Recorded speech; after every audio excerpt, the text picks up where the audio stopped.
Our topic tonight, risk to reward ratio explained. And also, we're going to touch on Nvidia's earnings.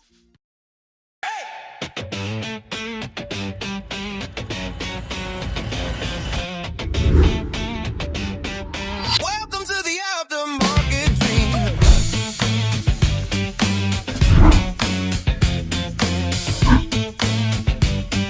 Welcome to the aftermarket dream.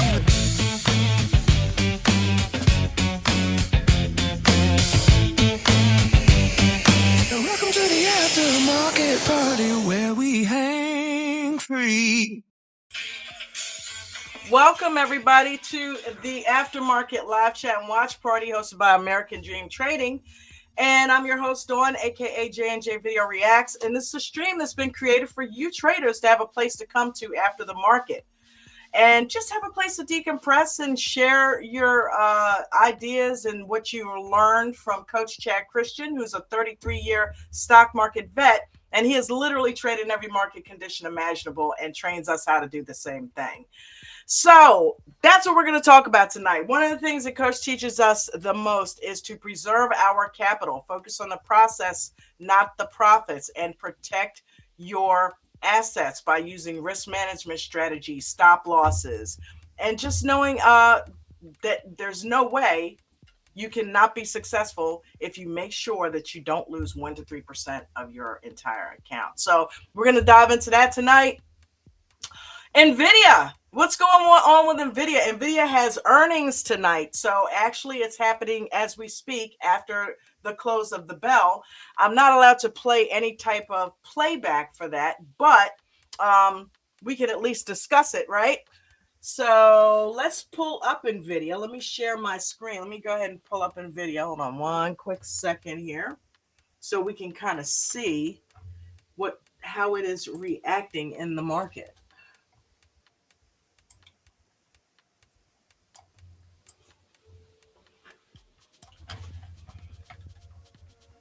Okay, type in Nvidia here.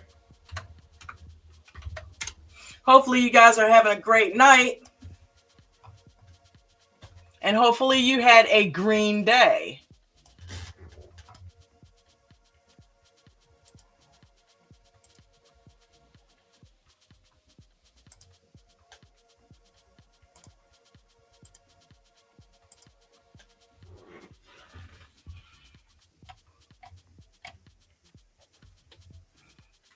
Okay, so Nvidia is supposed to have their earnings tonight at 4, which is now.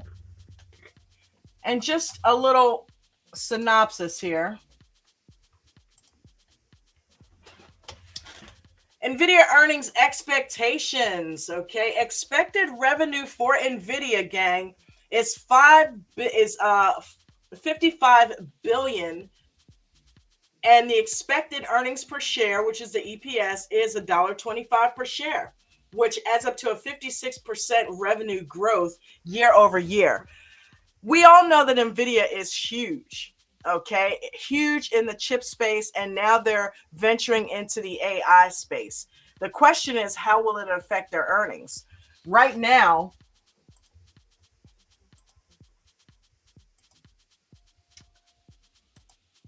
okay.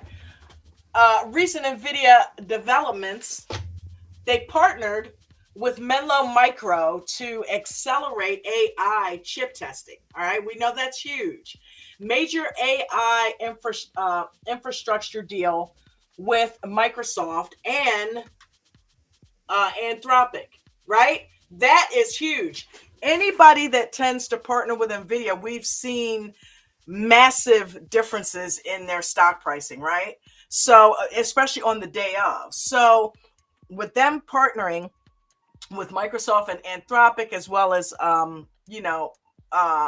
Menlo, that can't be anything but good, right? So, and expanding AI ecosystem production capabilities, they're going to explode, gang. They're already $1 billion company, right? And embarking on being $1 trillion company. They may already be there, but Nvidia getting into the AI space is going to be, they're going to be off the charts. Pun intended.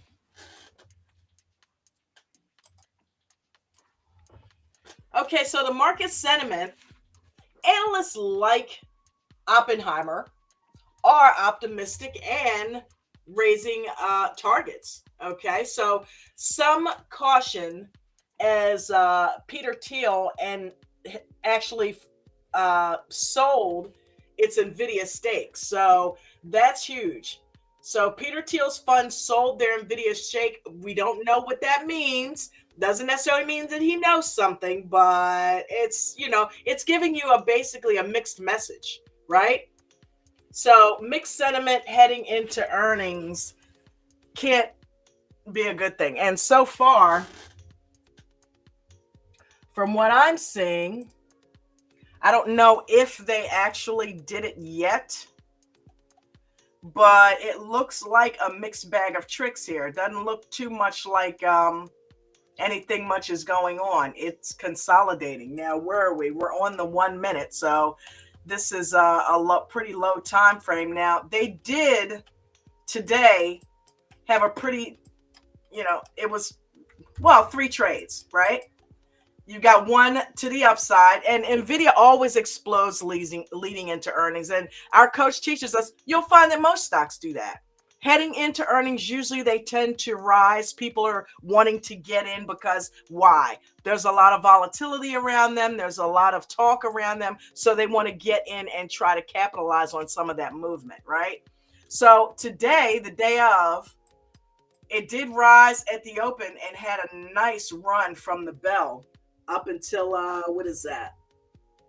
Like 11 o'clock, right? Then it consolidated off a little bit. Usually that means they're setting up for another move. And then they did. They set it up to the downside, right? Stayed under the 9 here, under our indicators, meaning it's probably going to be down for a little while. But then it broke the trend here. But it just continued pretty much to the downside, right?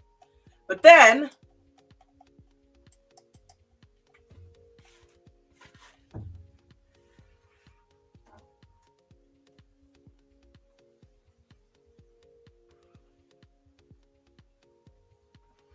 at right around 12 this afternoon, normally when stocks are dropping, it started climbing. All right. It started climbing and pretty much climbed the rest of the day. It had a surge here. It looks like 2:45. So going into power hour, it had a surge, right? And as you can see, it's continuing to the upside in the aftermarket. There we go. There we go. Look at Nvidia, gang. They must have happened. Now we talked about the estimates and we talked about the price targets. So we should see some spikeage. We don't know though, because you can't predict.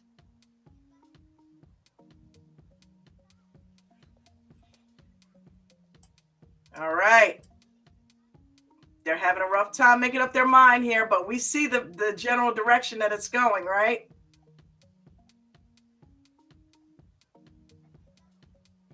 What I'm going to do really quick here is I'm going to throw on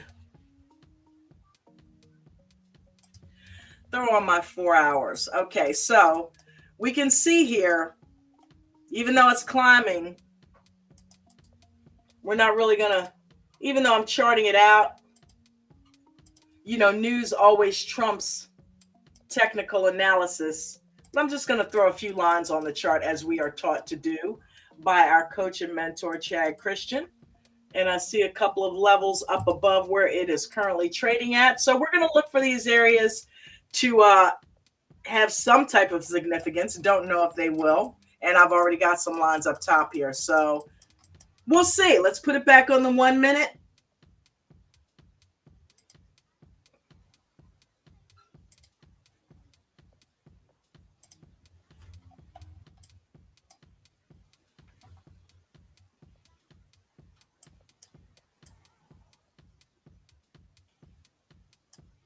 Okay, and there's the first line. So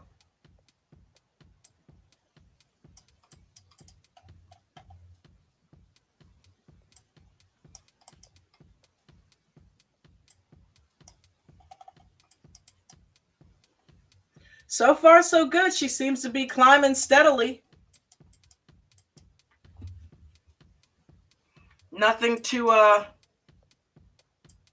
jump off a cliff about. Nothing to really raise your skirt about. Got a mini double top that it's sitting at right here.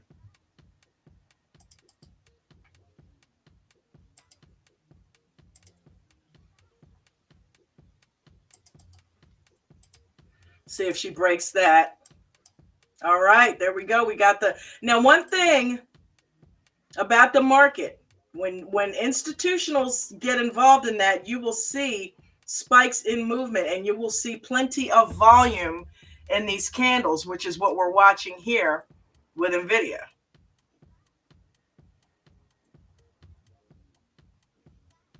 Continuing to climb.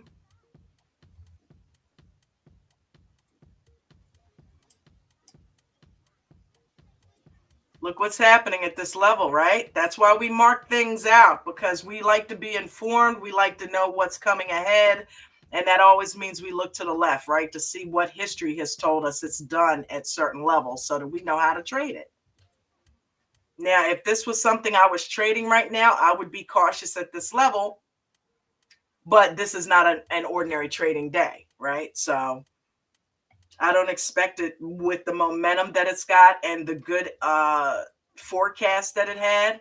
I don't expect it to be doing a whole lot of pulling back, but you never know.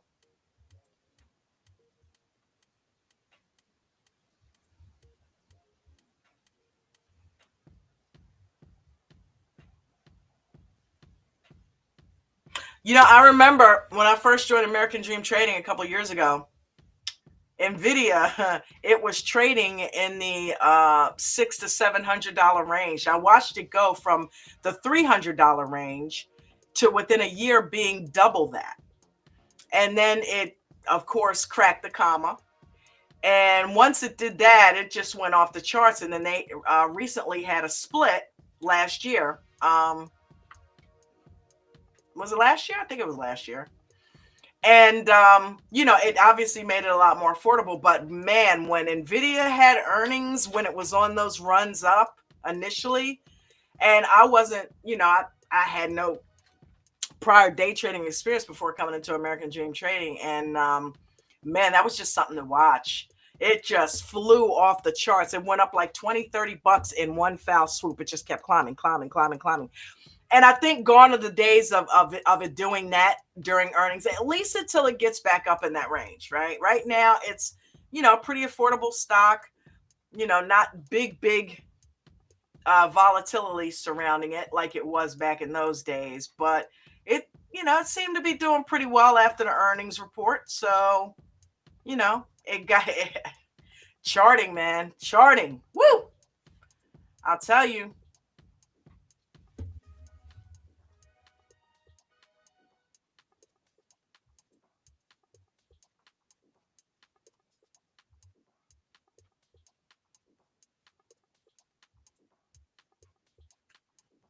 I haven't decided yet. Hey, hi, how are you, honey? Izzy, what's up, my brother? Chad H, hello. Hey, Hope, how you doing, bud? Hey, allow. He said, how y'all? How was trading for today's?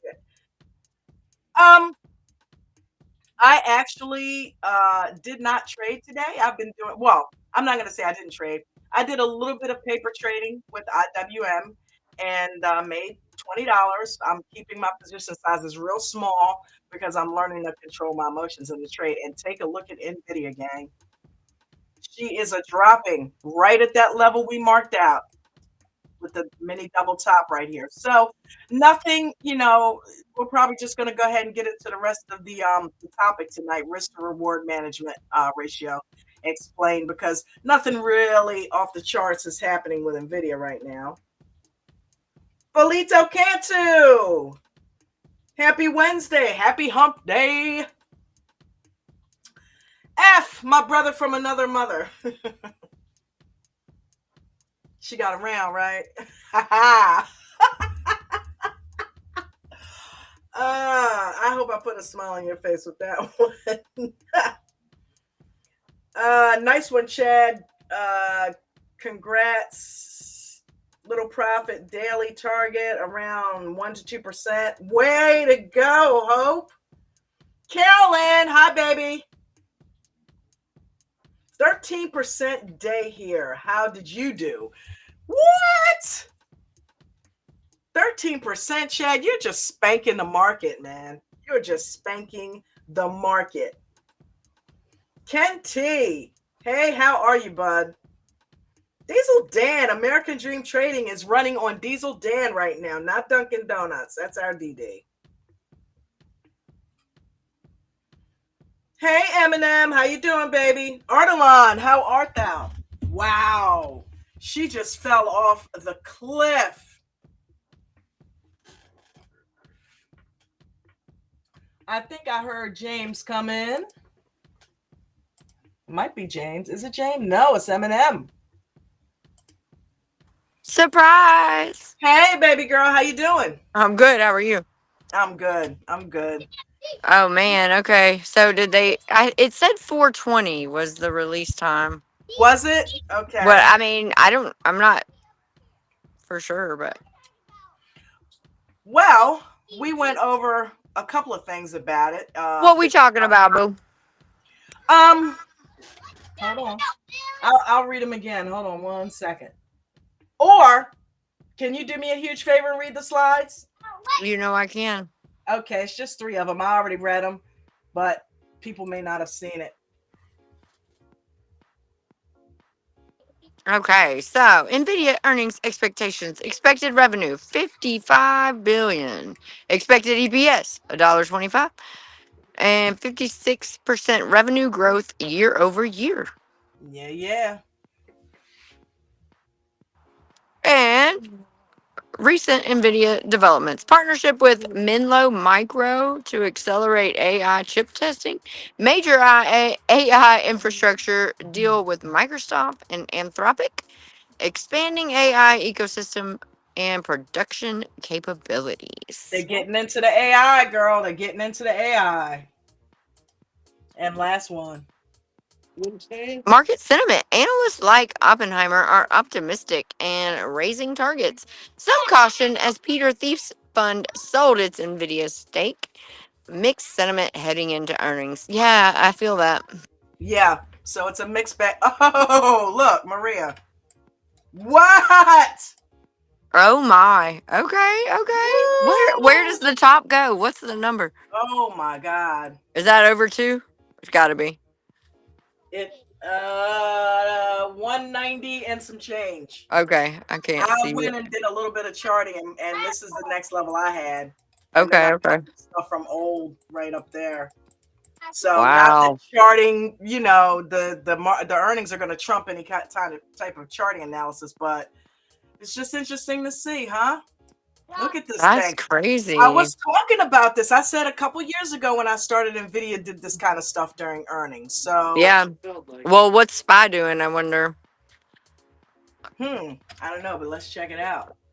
Because, I mean, NVIDIA has the capability to move all To move things. by, yeah. Yeah. Well, yeah. And Soxel. Oh, gosh. Oh, I she's still almost going. thought about doing a um straddle on Soxel. I didn't end up doing anything. Oh, look That's what got it's to be doing. over too. Okay, is that Spy? That is Spy. Oh Follow wow. Nvidia. Okay. Follow Nvidia. We got Yep. Spy and Nvidia, guys. Look at this. Wow. Nvidia is moving the market.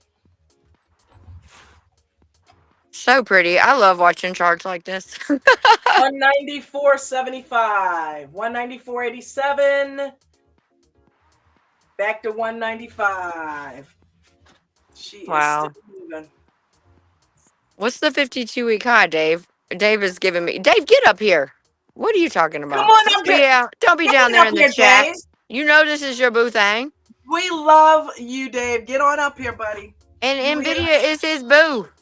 I know. We haven't heard his voice in a while.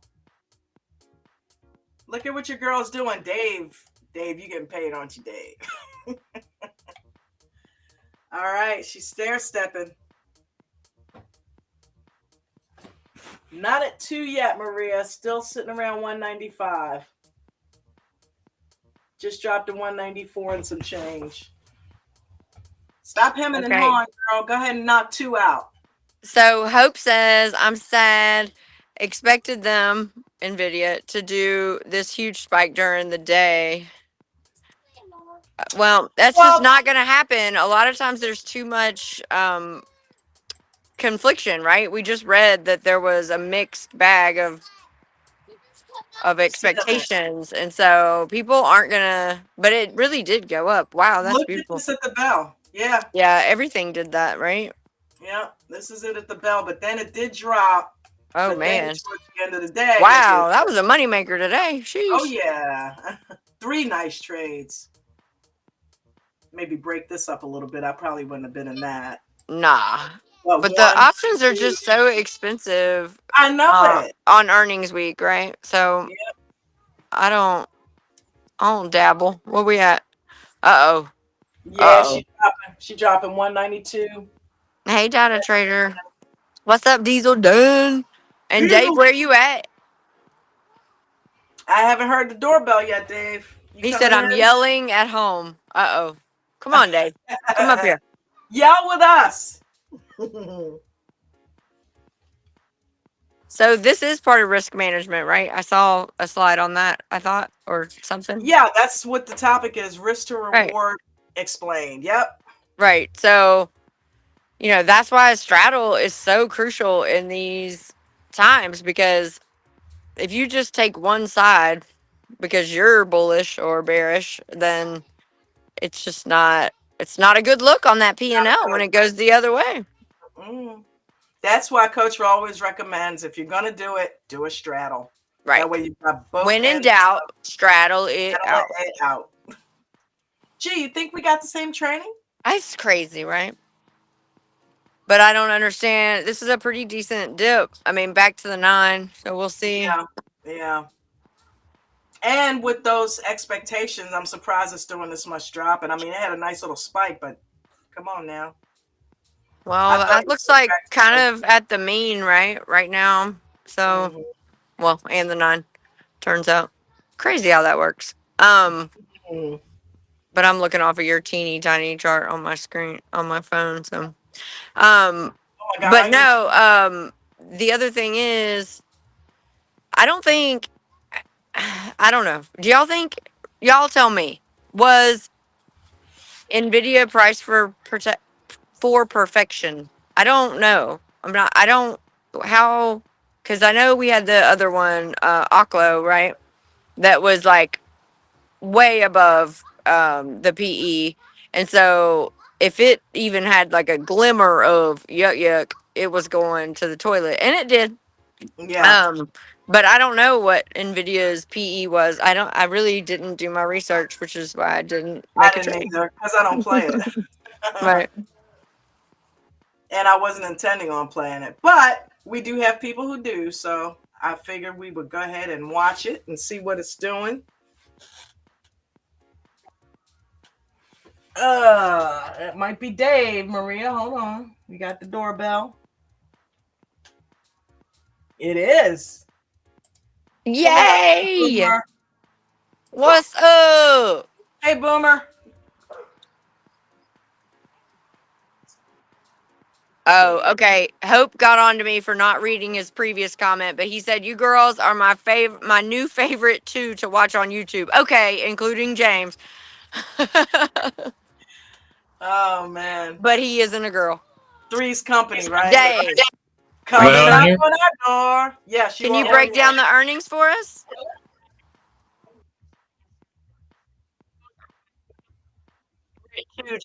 Did we lose you? Dave? Dave. He might be having mic trouble. Something about boomers and their mics. It's weird. And their mics, right? Especially a boomer named Richard. Rick Diesel. Let's call him Rick Diesel tomorrow. Dave, I need you to break down these earnings results. Come on, Dave. You can do it. Well, let's.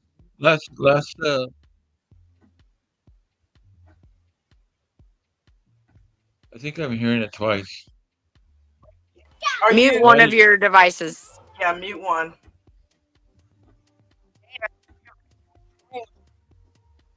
is it on council? I sort of heard you there. You broke up a little bit. I'm I've been Okay. watching Nvidia for a little while. It's I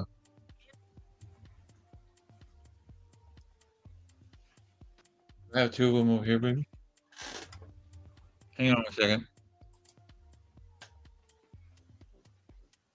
All right, and we got James L coming on in. JL, what's up? Miss Dawn, Maria, Hey. Dave. What's up?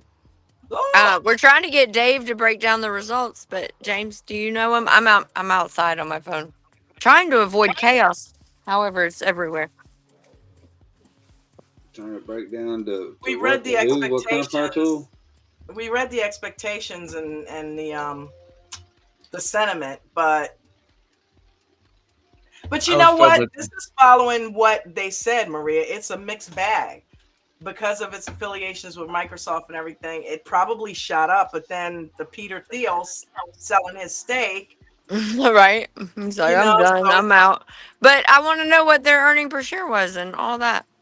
What happened? so What they happened? predicted $1.25. What happened? What actually happened? Somebody talk to us, please.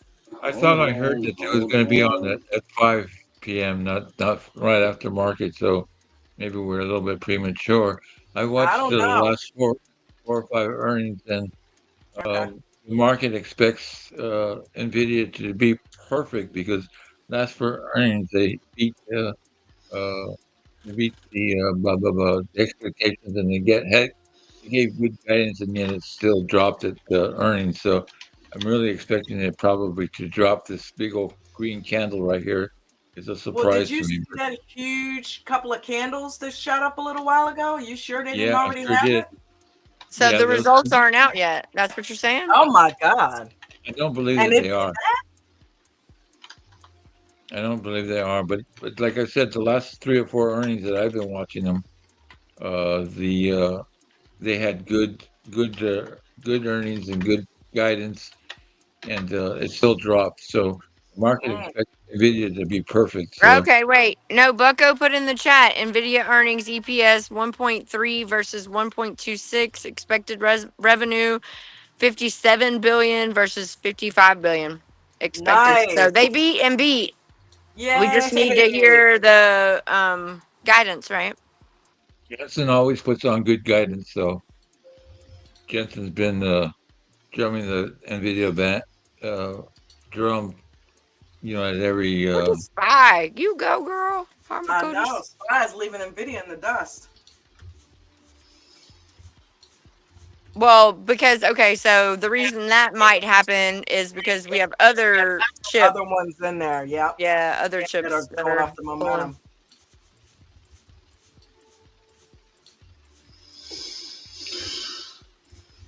She gonna get up there. She gonna get up there. Break that level. What do you think, James? Talk to us. What's up, big guy? I don't. I don't Best get paid. day in a year? I What? know. I I don't want to get. hear about that. I don't get paid to think. You did today, dude. Look at Spy.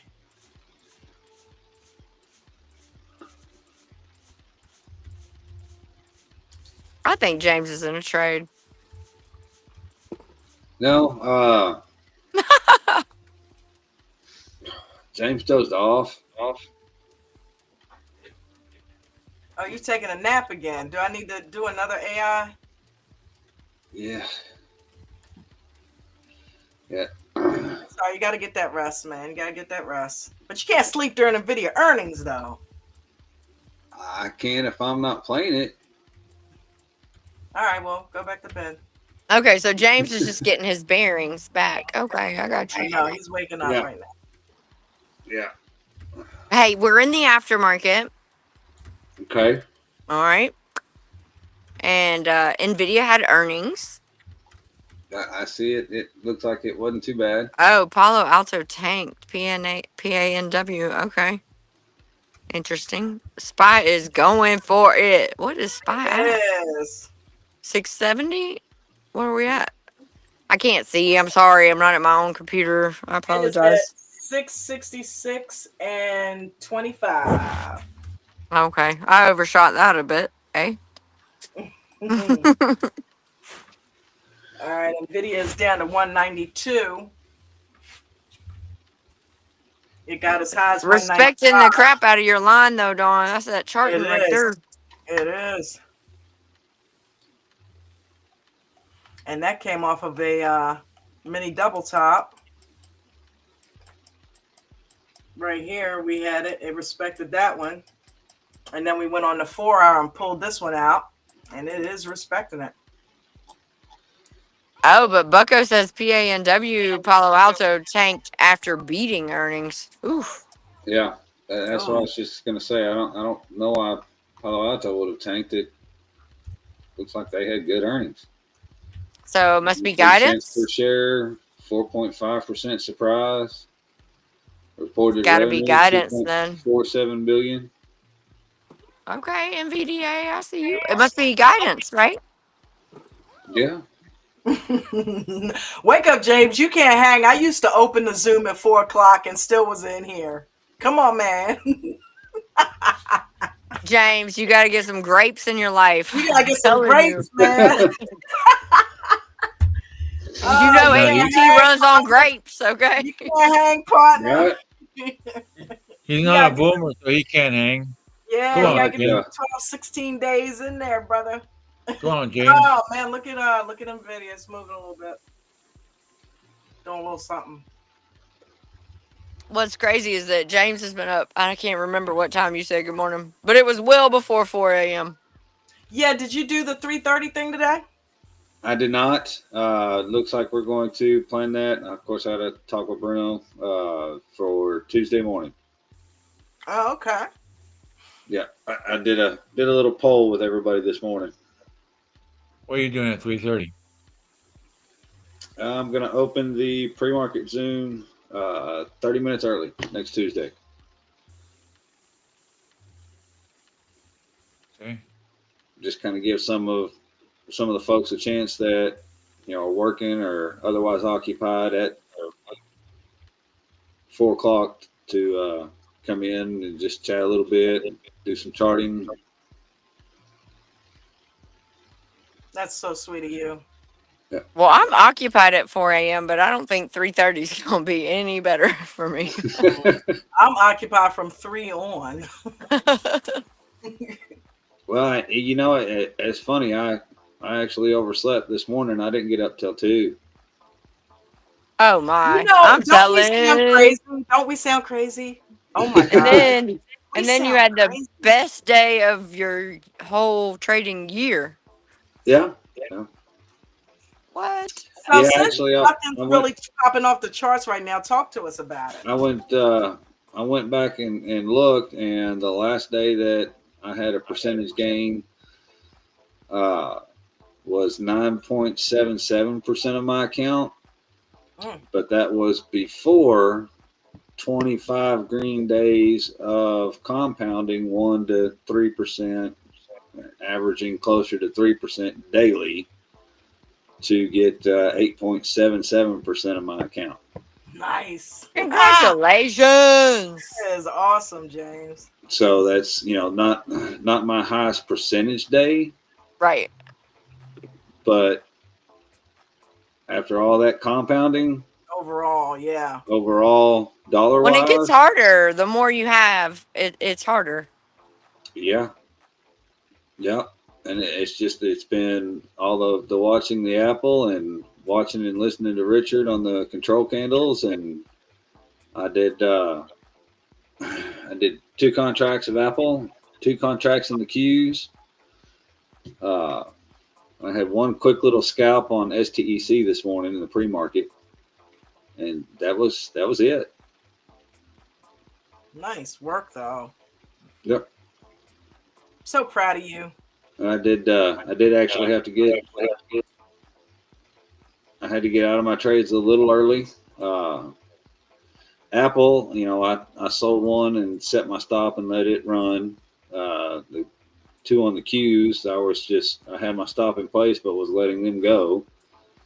And, you know, fatherhood called, so I closed them both out. So, but it looks like it wasn't too far off from the time that when it started to pull back down. So, Isn't Yeah. that crazy how that works sometimes? yeah, Where you're like, I'm just so like, I didn't even mess up. Like I didn't miss it. yeah, That's such a relief. Well, not really a relief, but yeah, yeah. And it's crazy for me too to have a day like that and still have buying power left. that's the best part, right? Yeah. Mm-hmm. That's Yeah, So, awesome. my Walmart trade this morning was 13% on my account. And Oh, then I nice. got into TSLL and that was like, I don't know. I think I ended with like 19% or something. I don't know. TSLL ended up being a good trade though. I love the bottoming pattern. I can't wait to figure it out to the upside. Cannot wait. nice. Sweet. But yeah, but that engulfing candle for the Yeah. win. Well, and paired with the Control. yeah, because I knew I have learned like they won't perform as well if the control candle's in the way. Whatever. This Mm-hmm. control candle wasn't in the way, so I knew I had space to meet the engulfing. But anyway, Sweet. And once again, the engulfing does not include the wicks, but the control does because you want the full range of movement included in that estimate, right? yeah, actually, so this afternoon I was watching. I didn't end up um trading it, but on IWM there was a control candle and I was like, it's staying in there. It finally broke, but it stayed in that probably, so I was on the 2 minute chart. So probably for a good 12, well shit, it felt like an hour. I don't know. It was probably a good 30 minute. I don't know. A lot of candles I felt like. Mm-hmm. But I might be wrong. Don't quote me on that. But this afternoon at like before 2 got really boring, right? It was tough to watch. Kind Ken of like Nvidia T, right now. what did I see on TSLL? So I saw that TSLL had made a bottom, but it hadn't made a double bottom. And it had returned to the 55, but it didn't break and hold the 55. So I took the trade off of the 55 back down to the double bottom, Nice. right? I'm telling you, I see it that way. I cannot see it upside down. I don't know why. Now you got to stand on your head. All right, so I'm taking it. What did you say? Is Dave still here? He said 420 because it's 440, right? So I guess this is pretty much what we're gonna get. She's respecting that line. So maybe he meant that the call was at 5 because that will impact it as well, right? Yeah. Maybe that's because we do have the earnings results. All right, so I'm gonna get through these slides, and then we could always pull it back up at 5 and see if anything different happens before we get out of here. All right. So risk to reward ratio explained. The foundation, you can be right only 50% of the time and still be profitable. And here's how. Y'all help me out with these? What What is is risk? risk? Go See, ahead. Go ahead. Ladies what is first. wrong with the men in my trading group life? But they just cannot wait to run all over me. Don't hurt Bucko, them. I, James. I All right. apologize. What is risk What is risk? reward? Oh, okay, Dave. Go for it. Read it, I was baby. I was Boy, I girl, was I'm going to boy, give, kidding. girl. I got to respect my seniors. Go for it. I was kidding. I'm watching Nvidia. How Jen- much how much you're willing to lose versus how much you could potentially win.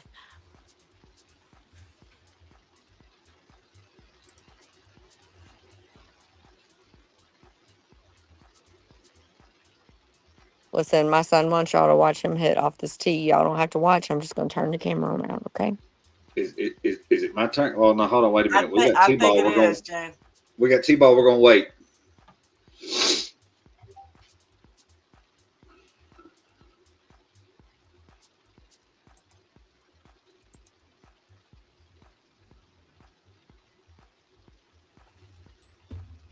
Where's he at?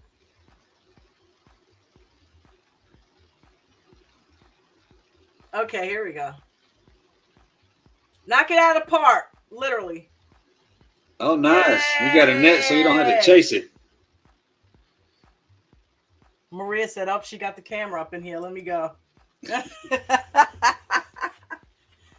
Awesome. All right. My turn. Thanks for playing. It is your Appreciate y'all. turn.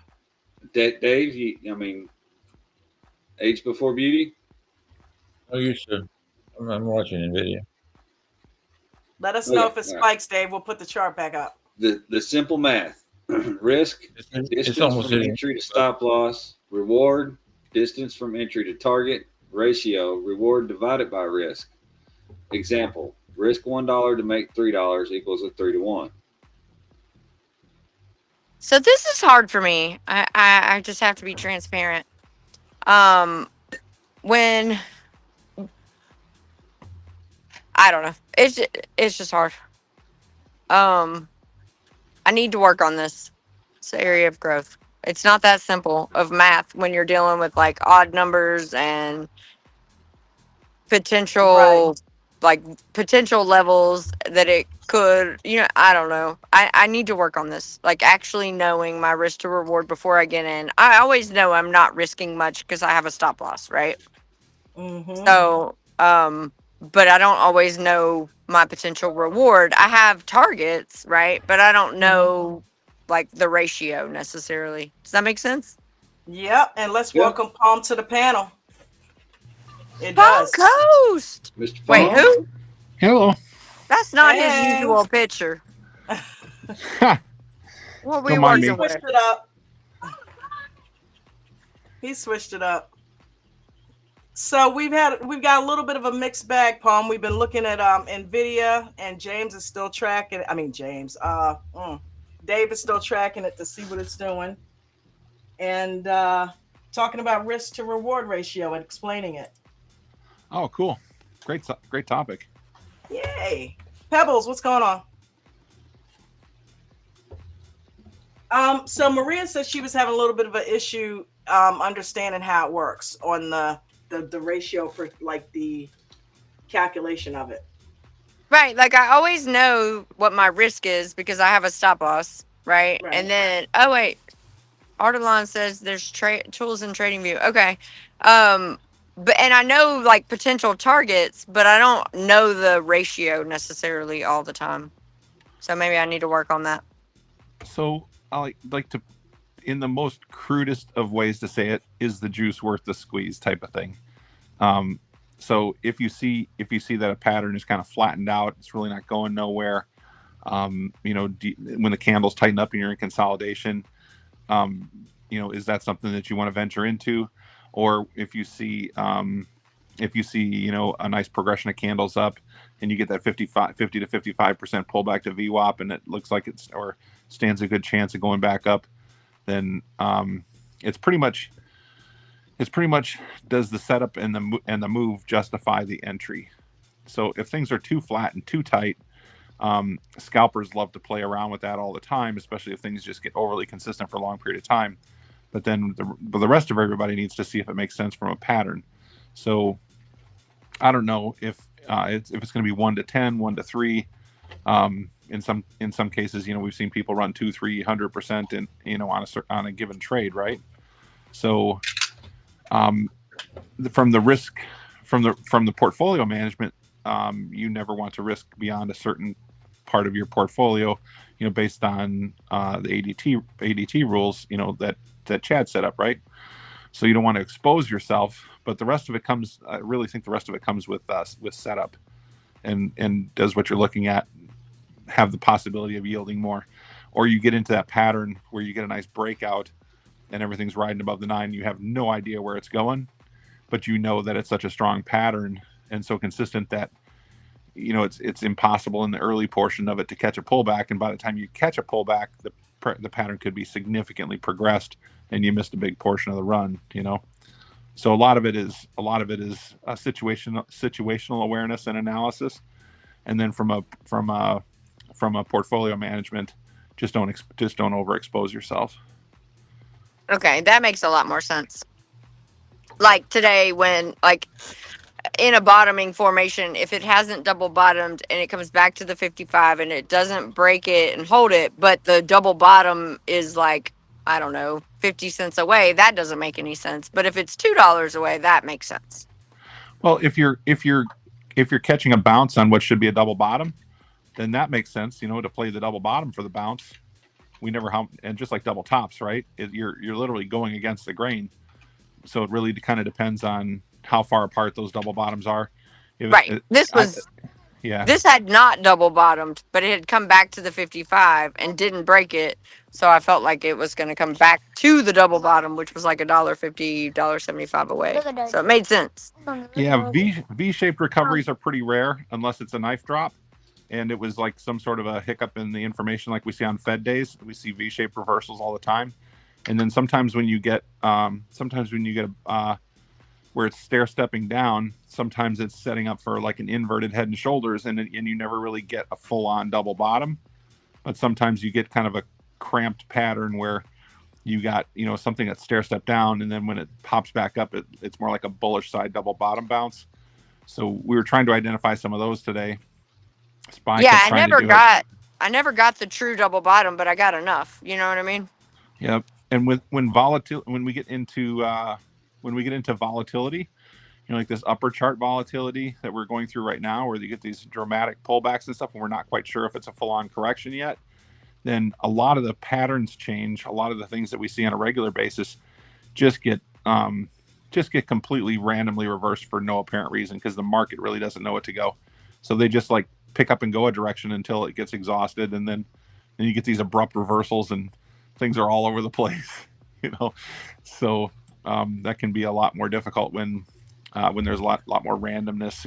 It gets things get a lot more jerky. But if you're in with appropriate risk management and you're in with an appropriate stop, then let's face it, I don't care how good you are, you're going to get into a setup that says enter, and you're just going to get smacked. And sometimes you get smacked 2-3 times in a row. I've literally gotten clobbered 4 and 5 times in a row, and then the next one was the one that broke out and continued. So generally, my rule is if I get clipped twice, if I got a half a brain, I need to stop and step back and wait and see what's going on, because there's something that doesn't make sense. And even after that, sometimes, when we're getting these dynamic market shifts that are just so random, and they're not really working a chart well, or they're not really double bottoms, and they're not really head and shoulders, and they're just like some crazy stuff, then sometimes you wind up getting stopped out a little bit more than you expect. But as long as your risk management is good, you're not going in with too much. And that's where it comes to position size and stuff. So position size, yep. Yeah. So on days like today, a modest position size, if it tears off in the right direction, you're gonna get some monster gains, but you might get smacked 3 or 4 times. So that's kind of a negative way of saying it. I mean, you get stopped. So, and that can get really disheartening, because you see the right setup, you go in, you get stopped. You see the right setup, you go in, you get stopped. And sometimes it just goes that way, especially when the market changes, has these dynamic pattern shifts. But that's been one of the most valuable things, I think, that, well, I don't know, there's so many, but just that getting stopped out is a part of the process. And and it just sucks, because I hate but losing. Don't be mad at it, right? But you're not losing. You're winning because you didn't, enter a losing trade. You got stopped out, right? Oh yeah. I don't care how good you are. I take it personally as much as the next person does, and it's like, what the F, what the frog. You handle it. You've told us to handle it better than that. No frogs allowed. Maybe just toads. Everybody's human at the end of the day, and it's like, man, it's as simple as I get used to more choppy patterns and more erratic changes and stuff. And some days I am 3 steps ahead. I can see it before it occurs. I can tell you what's going to happen in the next hour, hour and a half. I can tell you exactly what line it's going to. I know when the patterns are exhausted and stuff. And like today, we had some of these nice, beautiful runs to the upside. So then the stock pulls back about 20-25%. That's usually where it finds some support and then goes on to a new high. Well, that didn't happen today. It turned right around and rolled all the way back, went back to Right where the back day down. started, went down below that. Yep. It's like, crap. So it's like, okay, I get into a position there, get stopped out, then I flip it over, and then it starts to go, and then it looks like it's going to bounce in a certain area, comes back, takes my stop out, get back in. It's like, I think I know exactly when you were talking about, because I could hear it in your voice, and I was watching that chart at that moment, and I was wondering if you were getting spanked, because I could hear it. Well, it's just I like so, like I said, some of the things that normally occur. Yeah. Some of the typical patterns. If the market gets too predictable, it will change everything and it will randomize heavily because it doesn't want anybody figuring it out. But then what happens is you get so what do you call it? So gun shy sometimes because of the randomness that when the market does settle out and you get these nice longer trends, you're not ready for it. So then by the time you've watched that occur for a couple of days and you're like, oh, I got it. We're trending now. And then it goes back to, random chop and stuff like that. So, sometimes the market will just change things up, especially when people have gotten too comfortable. I can guarantee you after the run to the upside today, I mean, what, a $7 run to the upside, only a little bit later to come down and give it all up and turn red. I mean, that was nuts. We talked about that last night with the entries or exits, excuse me. And we were talking about how like you get entranced and like, oh, this is going to keep going and I don't need to exit yet. But yeah, you should be sliding your stop, especially with what we're, with the upper chart volatility that you've been speaking of. Yeah, the movement off of the 21 was significant. So by the time it came back and broke the 21, you were giving up as much as a third of the trade. So there were, sometimes that happens. We get, if you get a hard reversal off a 7-point run, it's standing so far off the 9 to begin with. By the time it comes back and crosses the 21, I mean, you've given up a lot of the trade. Easily 25% of it. And then by the time you get the 921 cross, so yeah, I mean, it can. It's always going to test your skills and do funny things. That's the kind of day we had. Yeah, that it was crazy. See, I didn't trade any of that this morning. I waited. Well, I didn't trade. I traded TSLL, but honestly, the chart looks exactly the same. Gotcha.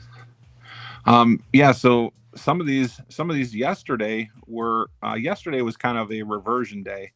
I really think yesterday was more of a rescue pump for a market that was basically flat and it wasn't decided yet. We were in a strong pullback, but we weren't headed for a correction. Right. And then so we had a reversion day while the market kind of figured it out, and then there was clearly some more downside. So we can't take days like yesterday as a direction change because the larger institutions basically will create an exit rally for themselves basically. Mm-hmm.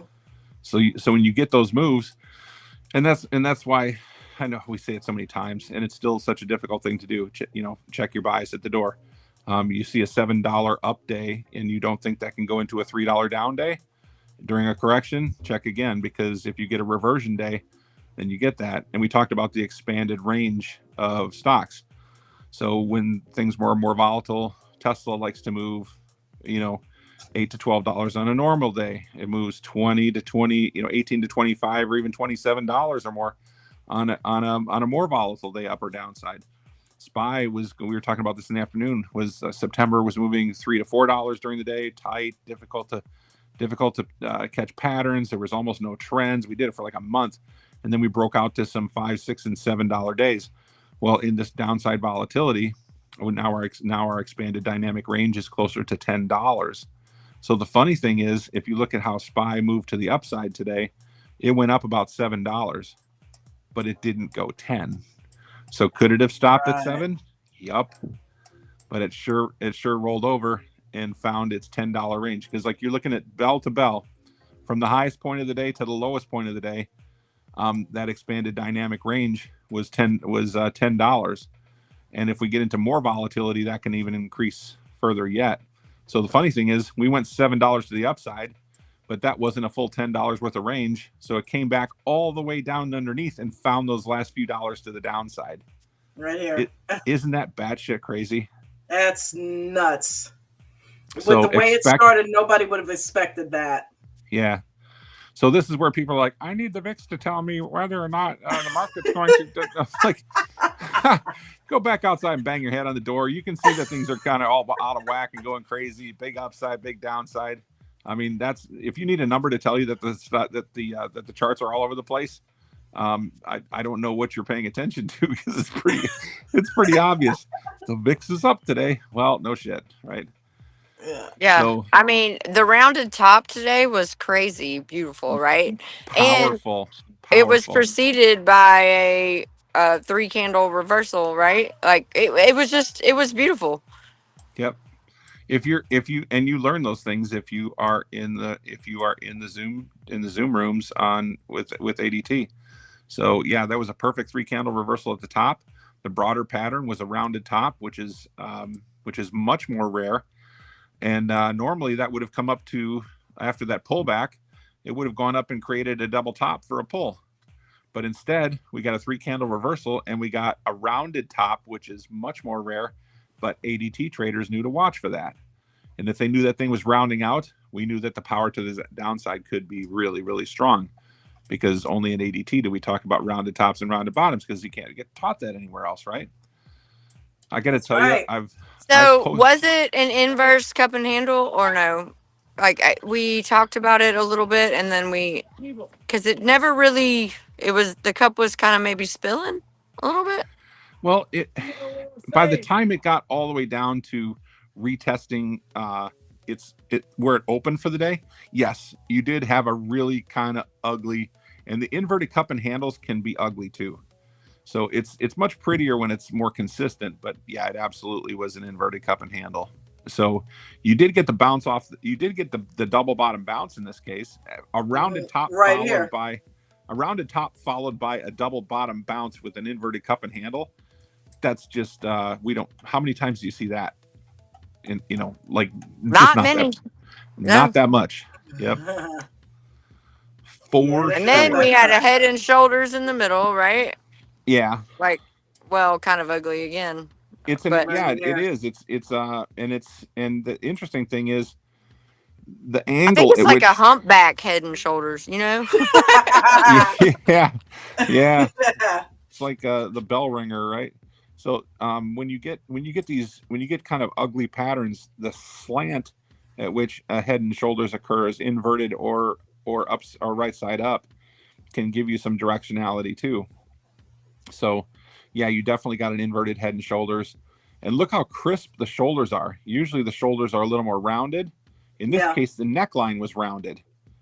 So some very, very goofy stuff going on. So and that's why I say sometimes if you're just kind of getting stopped, step back and look at the bigger picture, because your chances are you're probably just a little bit too deep in the tea leaves. And here's the inverted cup and handle, right?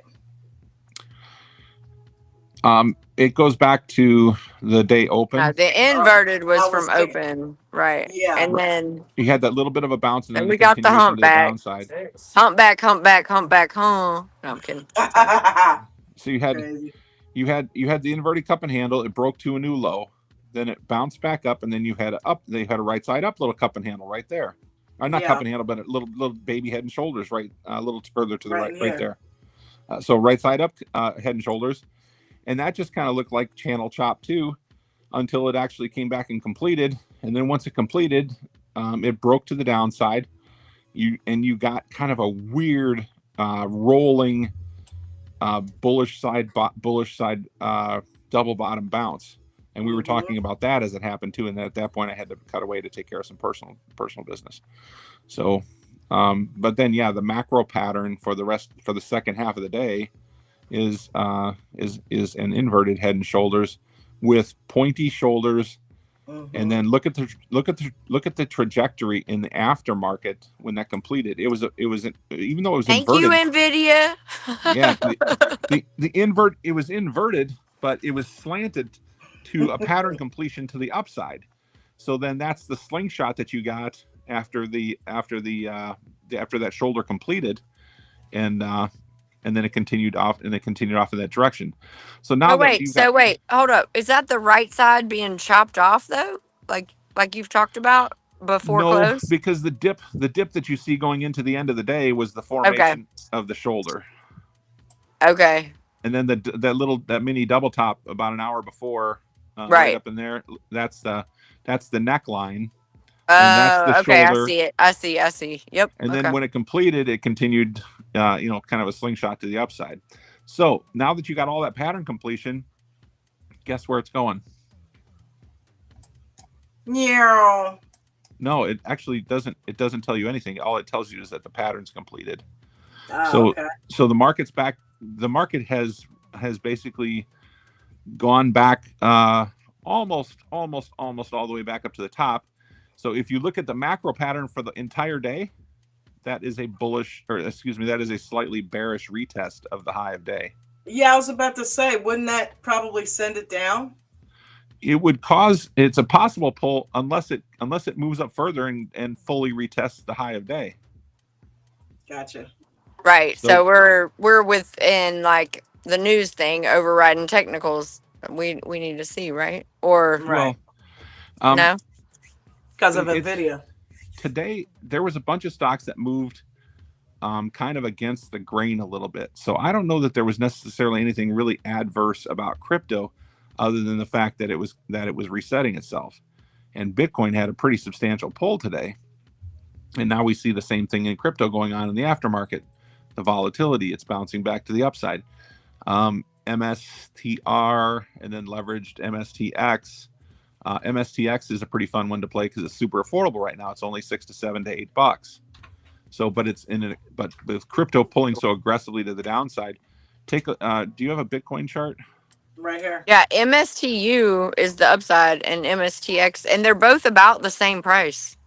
MSTX is the upside. Maybe not now. MSTX is the upside, and MSTU is the downside. You're right. I'm sorry. Actually, I don't know. I haven't looked at the MSTU, but I've been playing some of the bounces with MSTX and shorting MSTX, just because MSTU I think is even less expensive, probably. Okay. Well, I don't know. They're both cool. I like them because they're similarly priced, unlike a lot of our ETFs. It's also a long. MSTUX is the short. Oh, that's a municipal bond though. So MSTU is another long MSTR ETF. They're both long. Yeah, they're both long. Okay. Oh wait, MSTD maybe. Try that one. Okay. Why does it have STD at the end? That's inappropriate. I don't know. I don't like STDs. Me neither. I really don't like STDs.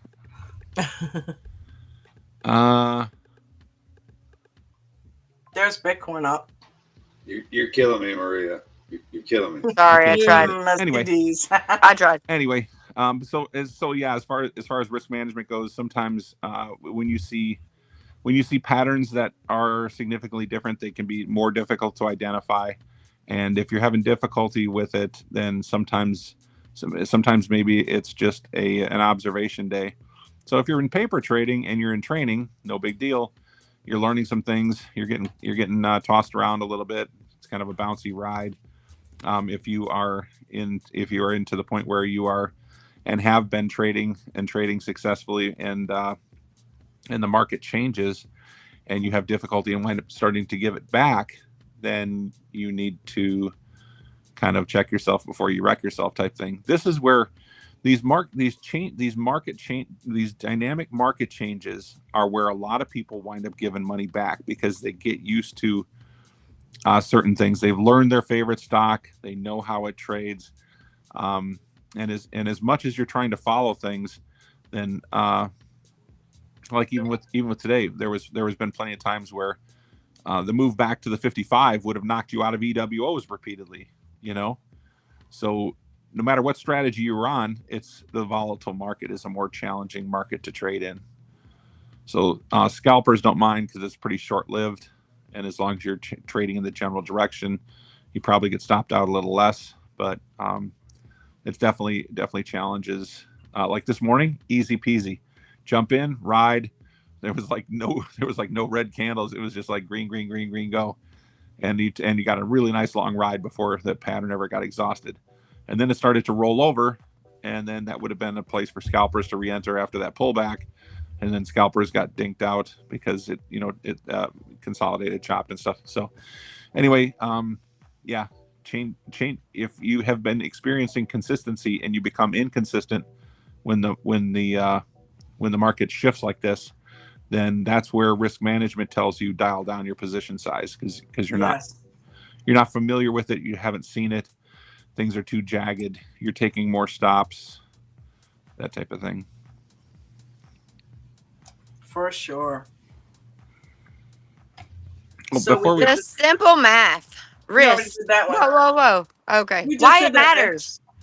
No, James said, why it matters. If your risk reward is wrong, you can win more trades and still lose money. This Absolutely. is why the win percentage doesn't matter, right? Like you just have to be yeah, you have to have your consistent. stop. Exactly. Yeah, and that's why I've spent so much time lately. um People are talking about a whole variety of scenarios, and that's why I keep saying that consistency is what makes you a great trader, because consistency will save your ass when things get weird, and consistency will set you up for those big wins when you get trades that break out and move in the direction that you're going. So that's where win rate means nothing, and we've talked about that before too. You could have three or four trades, and you might only be on 25% win ratio, but your win is so significant that who cares about the little bitty stop outs, right? Mm-hmm. So like this morning, had you got in when you were supposed to, you pretty much could whip a rock, whip a dart, toss a lawn dart. You could hit the broadside of a barn this morning if you entered on any of your indicators how you were taught to set up and go, and you were looking awesome. And that one trade, even if you would have had gotten stopped out 3 or 4 times throughout the course of the day as things were reversing or as you were trying to figure some things out, you probably still were blessed with 2 or 3 really good downside trades. You probably potentially had 5, 6, 7 trades today that you know if you're a trend trader as a scalper, you were definitely winning more than you were losing to if you were following setups off the indicators. And we should point out that Coach called it live that it was reversing, right? Yeah, And I wasn't able to be on the live this morning. oh, okay. I still got a problem for some reason. Like one of my part of my part of my equipment setup has been a little persnickety in the morning, and then I it's mean, like if that iPhone 7 will do that to you. stop. You're not Maybe still you on could buy that, are Bruno's mom's old phone. I don't know. No, it's like I got one part. I'm playing with I you. got an HDMI cable, and I've tried switching it around stuff. So I think I got to boil down to a cable now. But for some reason, right in the middle of stuff, it'll just go out, and then I've got to like communicate on Discord or something because it's like my screen is gone, and if the screen if my picture's gone, I don't know where to click. Like I can't find the unmute button to unmute it. I right? drag it, so it's like it's just I think I got it narrowed Well, down. I just want to say Coach called it, and it really. He even came back and was like he had ended the live and then came back in the Zoom. Was And like, check, came check, back y'all know. But he Yep. did. He called it live in 2 candles. Said in two this is doing candles. something different. We're done here, and he Yep. was Yep. dead right. He called it. Yep. So yeah, when you get a pattern change, that's your first indicator, right? And sometimes it comes directly after a gamma move to the upside. So sometimes those reversals can often come after a significant gamma to the upside or a significant flush to the downside. And this afternoon we covered that with Microsoft. Microsoft has had these massive upside pushes, and if you look at the 6 month and 1 year chart, there's a really big double top, and it's precipitated in like a day. It just has massive runs. Put it on like a 6 month or 1 year chart. You'll see what I'm talking about.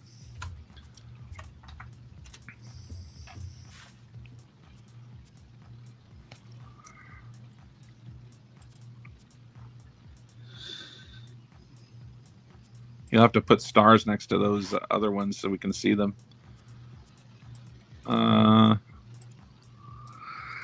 Is it a 1 month or a 6 month or a 1 year? That's a 1 year.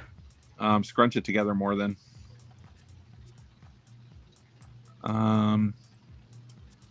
Something does it. That's Microsoft? Yeah, I like the 6 months better, I think. Let me pull it up on mine. I think that's what you were using today. But it was very demonstrative, however you pronounce that. Demonstrative? Nope. See, it's not six that. 6 months. There you go. It looks like bullhorns. And both of those peaks were created in like 1 to 3 days, and they were massive upside runs, and then they were massive downside pulls. And in both cases, those earmarked reversals, right?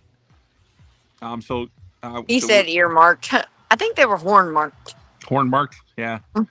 so the funny thing is, like it's when it's going ballistic like that a lot of people get crazy and they're buying in because it's just, man, it's like that's when you see all the Lambos and the rocket memes and all from the tick toddlers and the YouTubers and the chowderheads and the non-traders that don't know anything about trading, the call out groups and everything else. It's going to the moon, and then it's like wah wah wah. So in each of those cases, that formed a double top. So you knew it was going to pull after it hit that second double top. I mean that double top formation, right? For sure. And then the interesting thing is, but you didn't know it was going to lose all. I mean, pull is one thing, but palm, wow. More often than not, these really massive upticks, when they're that dramatic, they give up ground fast too. If it just like a knife drop can bounce back 50% pretty hard, a bottle rocket comes back to earth very quickly. And those are both bottle rockets. Yeah. It's like poof, out, done. There's nothing inherently that changes that quickly to move a company like Microsoft 20% in a day. It just doesn't happen. I don't care how good the financials are. So, but interesting enough, the double top, if you're a Microsoft trader, man, I'd have been shorting the ever living bejesus out of that thing on that double top. Especially knowing that it does these bottle rocket these V-shaped reversals, right? It's about knowing what you trade and how it trades. And then the interesting thing too is, from where those runs originated from, they came down and gave up the entire run and went lower both times. But they originate from almost the exact same spot, Palm. They do, and that's crazy. So, and this is part of upper chart volatility. This is part of a resistance formation. Now, this occurred over a much bigger period of time, and a big behemoth like Microsoft will do this. So once you had that big blast that set the first top, and then you had all this nice consolidation and great volatility in between, and then you had another one to earmark the end of it. Both of those came down and broke where they originated from. So now the interesting thing is that should have been an institutional shelf where it came back and visited a couple weeks ago. Here. Yeah, and then but it popped back up, and it wasn't able to sustain that channel, and now it broke down below it pretty significantly. Right, because that's where that institutional shelf that you're speaking of is where both of those peaks came from. Yeah, exactly. Right? Exactly. Yep. It was the last point of resistance. And then it pulled, and then it got on top of it, and then it ran. So that's why that's a gold line. That line right now, because it was a resistance line, and it basically sent you into a really all-time high, and then you got into upper chart volatility. It was earmarked by a double top, came back and landed on it. That line is super important. Right So when here? it breaks, down below the No, bottom one. the This little one? double top. Nope. Scroll. This Scroll. Nope. Keep going. Outside of the horns. Yep, right there. So once it broke down That below that, little double top. well, the macro double top too. But now that it's Oh yeah, broken she already got that mark. yeah, the white line, that's the lower line that it broke Yeah. below this time on the Yeah. far right. Your other right. This one? There you go. So it broke below that line now. Yeah. It's going to be really, really hard for it to break back above that line now. Super difficult. But also put a line at the top of this. yeah, right. Yep, because that's just now part of the chart. Actually, before you do that one, Yeah. hold on. Before you draw that, Up in here? draw a line at the double top. Right here? These two? No, the whole double top. Take that line. Take that line at yeah. Now take out the line you got in the middle, that blue line, just to get rid of that one. Or you can just pull it down a little bit. Drag the middle. Okay, now draw a line in between those two lines, smack in the middle. The mean. Yes. Now, Bum. now pull it down just a little bit right there.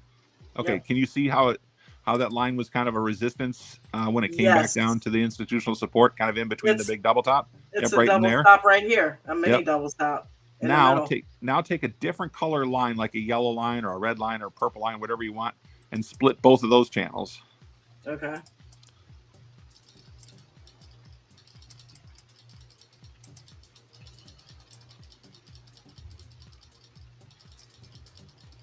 Change the color of that one. Okay, now do the same thing with the lower one.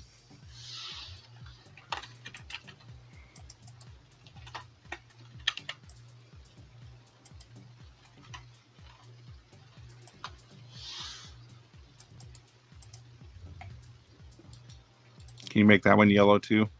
Yep. Just for the sake of pretty. Okay, so interestingly enough, that it spent more time working in the bottom half of that big old channel, and it's working a little bit above that yellow line and a little bit below that yellow line. So then when it came back down to the pattern on the far right, kind of scooch it, that it bounced off that quarter channel line and then broke to the downside.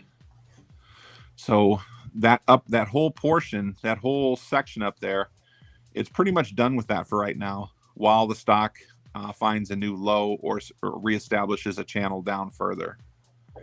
So if you were able to draw, that's why this is why macro charting is so important. You do these on a 6-month or 1-year time frame.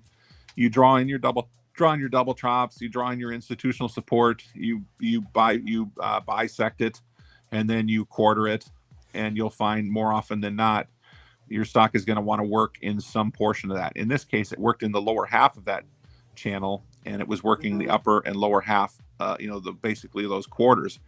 If you're able to identify those things as a swing trader or a shareholder, then you can make repeated trades. And if you it gives you something a little more substantial to go on. So now if you bump out to a 1-year time frame,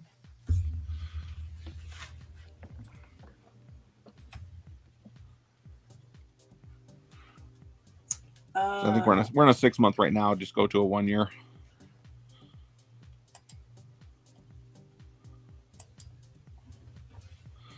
So you can see that if it continues to break down, we have to go to the last. We have to go to the last known point of upside resistance. So if you look a little further to the left, where was the last point of resistance to the upside? Right there. Just leave the chart right there.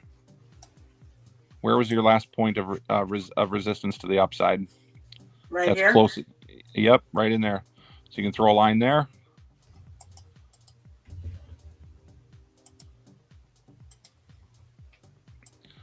And then where was your last known support for that portion of it? Right here. A little bit lower actually. Yeah. Just put. Yep, and you bring it up just a little bit, up, just a tiny bit, right there. Now, if you can see, if you walk back to the left, you can see that was actually a point of resistance before, right Right there. here. And then when it broke to the upside, it landed on it and continued up. So this gives you the roadmap on the way down. So now slide back to the right a little bit. So now stop right there. If you look at it from this point of view, that Microsoft has been in this big, broader pattern to the upside. It's had some significant pullbacks.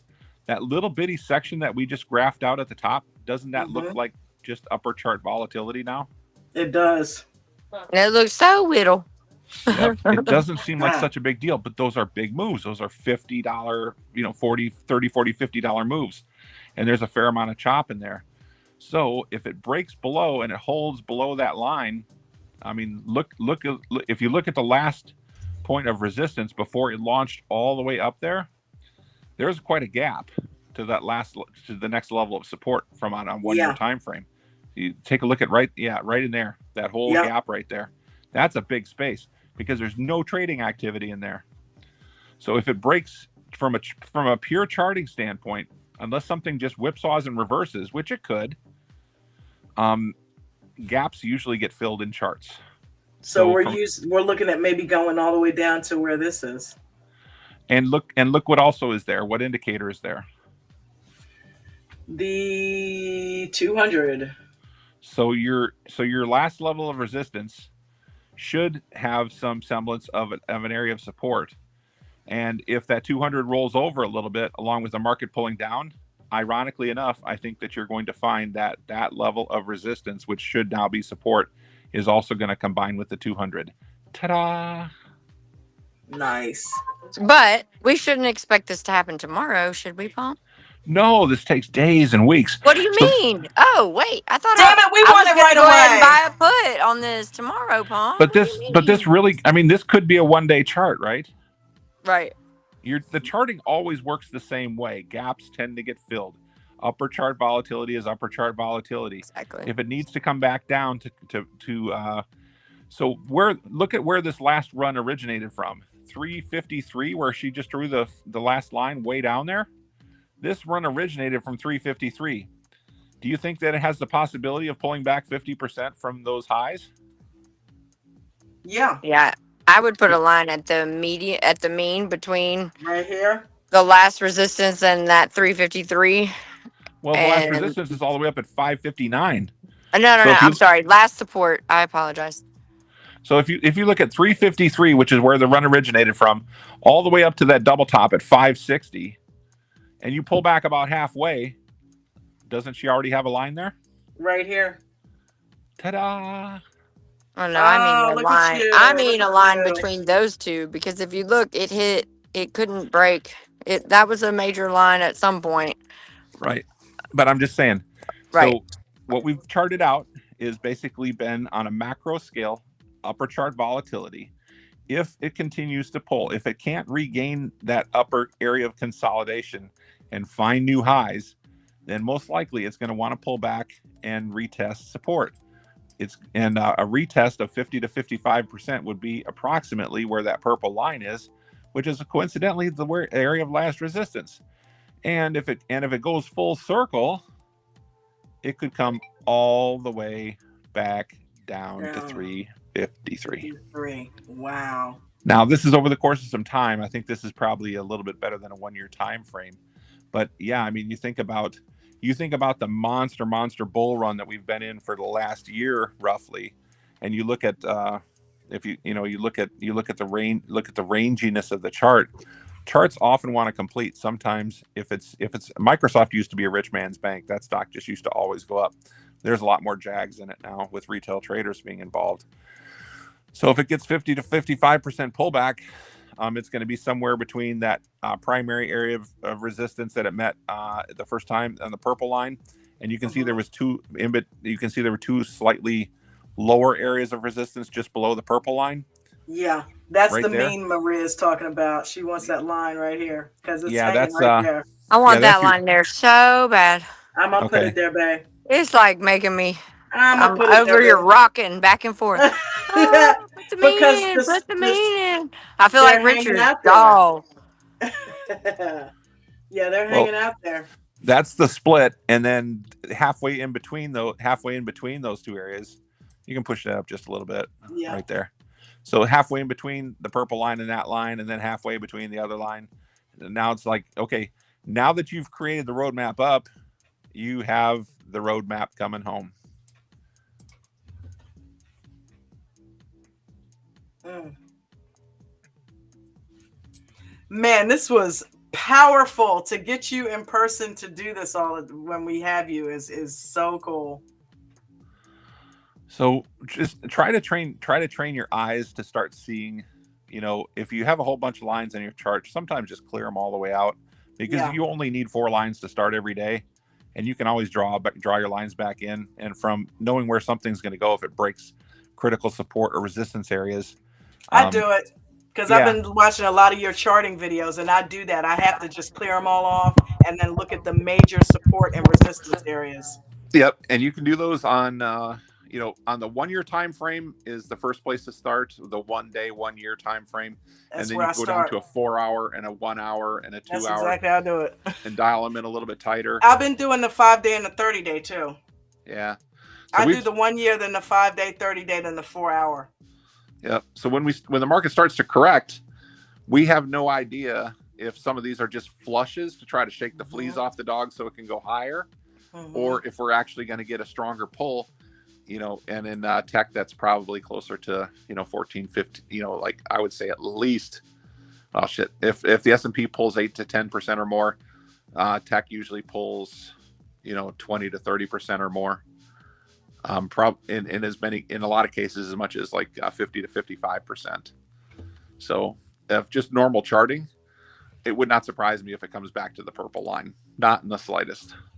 But then we got to see, is it going to stop? If I it's in bet the you guys are glad you came if it's still in tonight. bull mode, it'll stop at Exclamation point. around the purple Thanks, area. Palm, Yeah. If it's for the She doesn't know wisdom. her mic isn't muted and that she's texting oh this in, Now I out know. loud. Now I And know because I hear you do saying it. you? Okay. Damn it, what's wrong with this thing? It looked like it hit the mute. I know. I'm like, I know you guys are glad you were here tonight, I know man. you're glad you're here tonight. Thanks, Yeah, Mom. this is awesome. Dude, But this for real is though. I'm gonna go back and watch this aftermarket over and freaking over, dude. This is insane. Miss Donna, I have a question. And now Yeah, it's in the chat. There we go. I have a question. ask your question, brother. Who's Paul? Oh, did it say Paul? I said Paul. I voice texted. Blame it on voice text. Or- Oh my All god. right, Paul. Now you I got have to an introduce uncle yourself. named Hi, Paul. I'm I don't know. Paul. Okay. Oracle says note number 420, shake the fleas off the dog. Yes, that's a technical trading term. Yes. As is toilet rocket. Wow, that Yeah, was awesome. we just make shit up as we go. You, Not we, I I mean, do. It, and it then adds we a little adopt color. it into our ADT Yeah, the stuff you catalog. make up works. It adds a little color. Oh man. All right, I'm gonna finish out here. Your risk, you risk $100 to make 50, which is a 1-to-2 ratio. You win 6 out of 10 trades. That's 60%. Your wins are 6 times $50, which is 300. Losses 4 times 100, which is 400, and net loss is 100. So that's a risk to reward example that they've given us.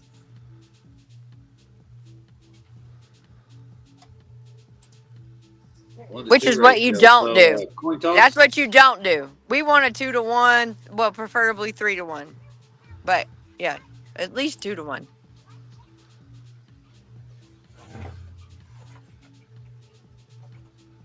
Oh, look at this. It's a good one. Good risk to reward example. You risk $100 to make 300. 3-to-1 ratio. You win 4 out of 10 trades, 40% only. Win 4 times 300, which is $1,200. And your loss is 6 times 100, which is 600. So you made $600. You're green. That's to get Even with with a lower winning percent. Oh my hmm gosh. Where do we learn that stuff, Maria?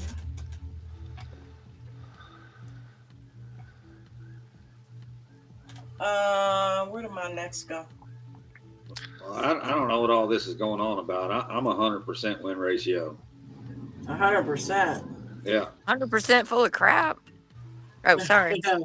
I'll let No, you no, know. no. I had three trades today, and they were all green. I won 100% of my Oh, okay. trades. Well, one day. All right, one day. I'm gonna let you have that. See the See, difference. A 60% win rate with bad R&R equals loss. A 40% win rate with good R&R is profit.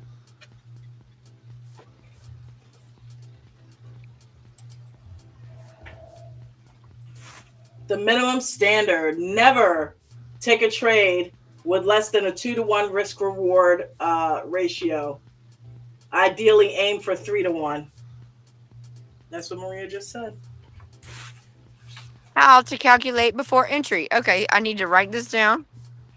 I'm gonna watch it and screenshot it. But identify your entry price, set your stop loss, set your profit target, and calculate, is it 2-to-1 or better?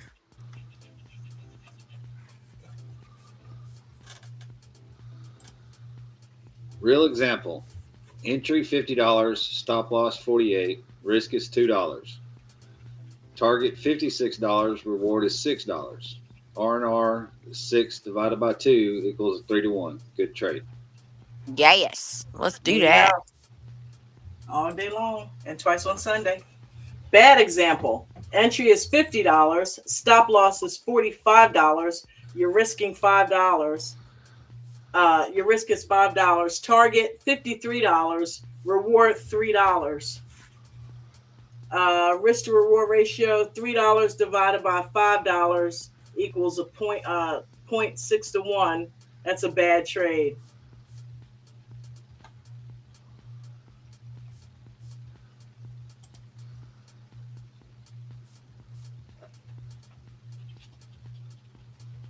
If R&R is bad, don't take the trade, or adjust your stop and target, or wait for a better entry. Never force bad math. Yeah, I don't even think, I think we should eliminate bullet 2 and 3.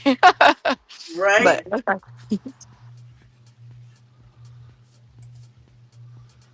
The, the discipline. Calculate every trade before entry. No exceptions, no shortcut.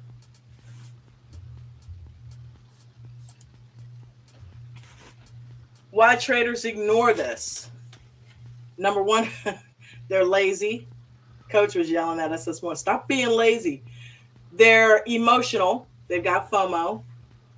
They don't understand the math, and they think they're special. yeah, you take that trade and you get lucky green, and then you're like, everything I touch is gold. Yeah. Right. And then you Mhm. keep doing dumb And then you crap. get humbled, like, And the see, truth. I think lazy is just a bad word. It's a four-letter word. It I refer to it as definitely is. convenience enthusiast. As for me, I wouldn't understand the math. The truth. Professional traders only take trades with good risk reward. That's why they're pros. All right. What'd you say, Pebbles? You want to understand the math? I said I would not understand the math. Um, well, Well, it takes That's practice, takes some that's time. Well, I know that if I get in A and I have my stop at B, where I'm looking to potentially get out is bananas.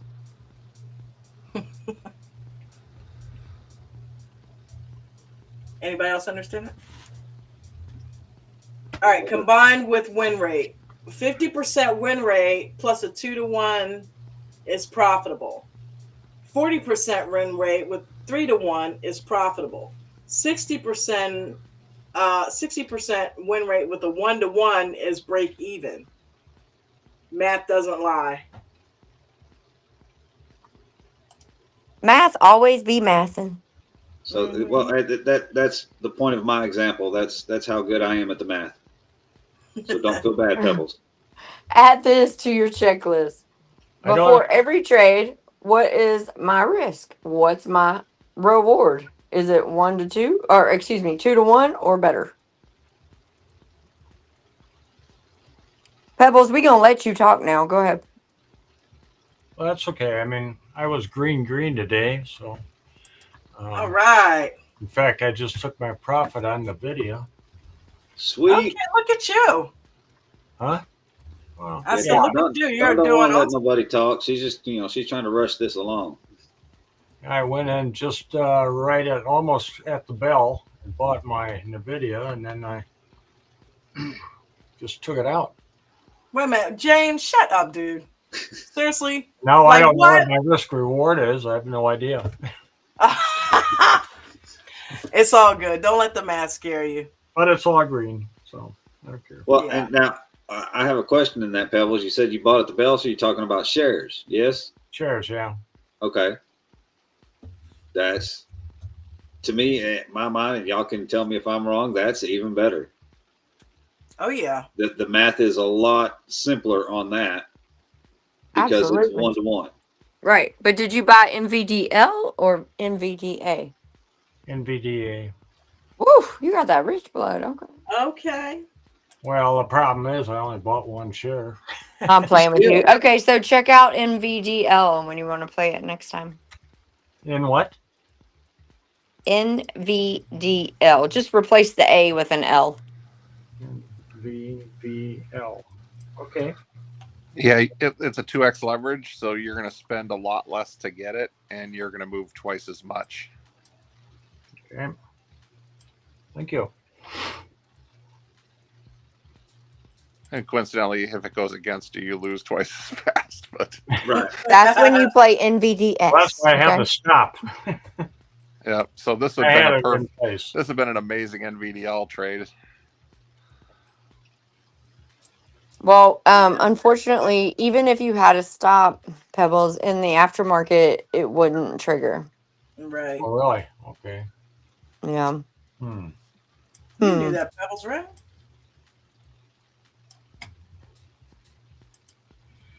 But still, All right, doing gang. doing shares, it goes up $1, you make $1. It goes down $1, you lose $1.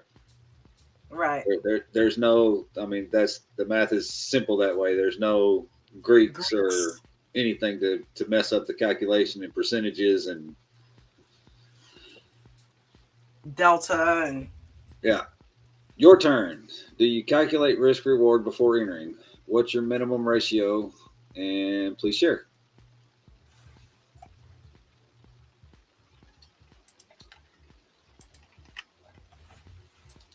tomorrow's challenge, calculate your risk reward on your next trade.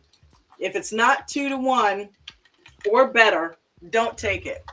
And if you didn't understand it, just watch the video a few times. There's all kinds of videos out there on it, on risk to reward ratio. But tomorrow, Oh my challenge gosh. yourself, okay, to do it. Mia said she played NVDX. I don't know about that. I haven't even looked at the price point on that, but nice work, Mia. Sweet. Well, and that's something that it took me a minute to realize doing TSLL and TSLQ. Mm-hmm. TSLQ is the inverse of Tesla, but you can still buy call options on it.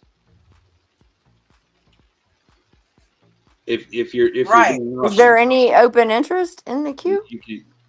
you can. Well, I mean, it's various, but they're there. So TSLL, if you're playing TSLL and you don't want to switch to TSLQ to do shares, if you're doing options, you can buy puts on TSLL. Mm-hmm. And get paid both times. Right. In the same direction, basically. Right. For the price of the stock, though, I mean, yeah, is it worthwhile? Well, yeah, but if you've got $1,000 account, you can still play the shares. Right. Is that F2? The problem is if you get something that tightens up, you're increasing your risk exposure because one, there's a bigger spread, and two, you're putting in a similar amount of money as what you would be doing on shares. So you could definitely extrapolate your rewards on it a little bit, But unless you get that bigger move, then you got to worry about the Greeks and stuff. I just think that 90% of the people in the room need to be using the shares of the leveraged ETF. And realistically, if you're doing options, then options on the parent. If you have an account that's $1,000 or less, you should be doing the shares anyway for safety's sake. And then once by the time you're able to get that up to $10,000 or more, then you can look at actual options on actual Tesla. But I think you're playing with fire. Yeah, if you're doing options on Well, I've said TSLL. before that the only time I would ever look is if Tesla had options in TSLL, is if Tesla had a very strong move one way or the other. If it had made up its mind that this is what it's going to do, then maybe. But otherwise, I played the shares. I just wanted to say that it was possible.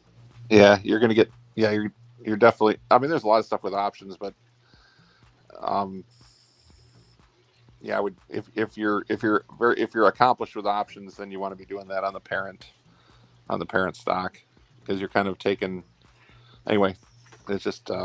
Yeah, I worry about the open interest on them, depending on the. I know TSLL is good to go, but I don't know about the like NVDL or The spreads. NVD. Yeah, Yeah, the spreads can and the get a little spreads rough on can. such a low Yeah, price stock. exactly. Right. F, what's up, man?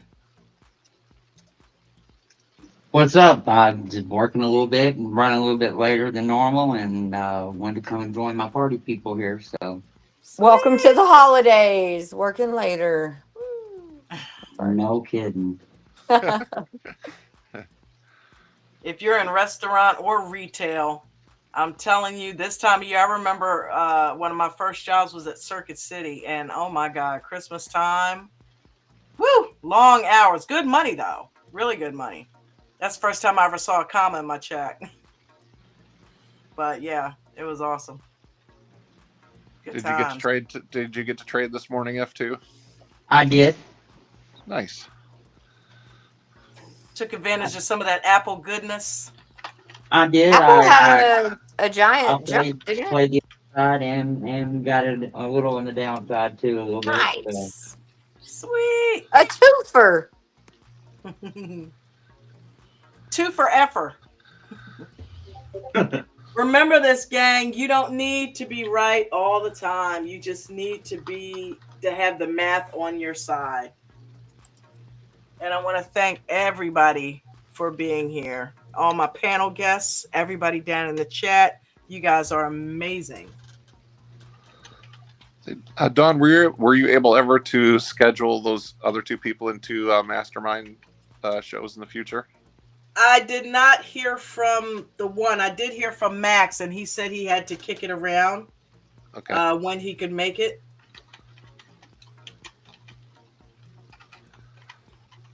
So, yeah, the one gentleman never reached out, but Max did, and I answered him, and he said he'd go ahead and kick it around. I said, you can do slides or whatever, or if you just want to come up and do just interview style, we can do that.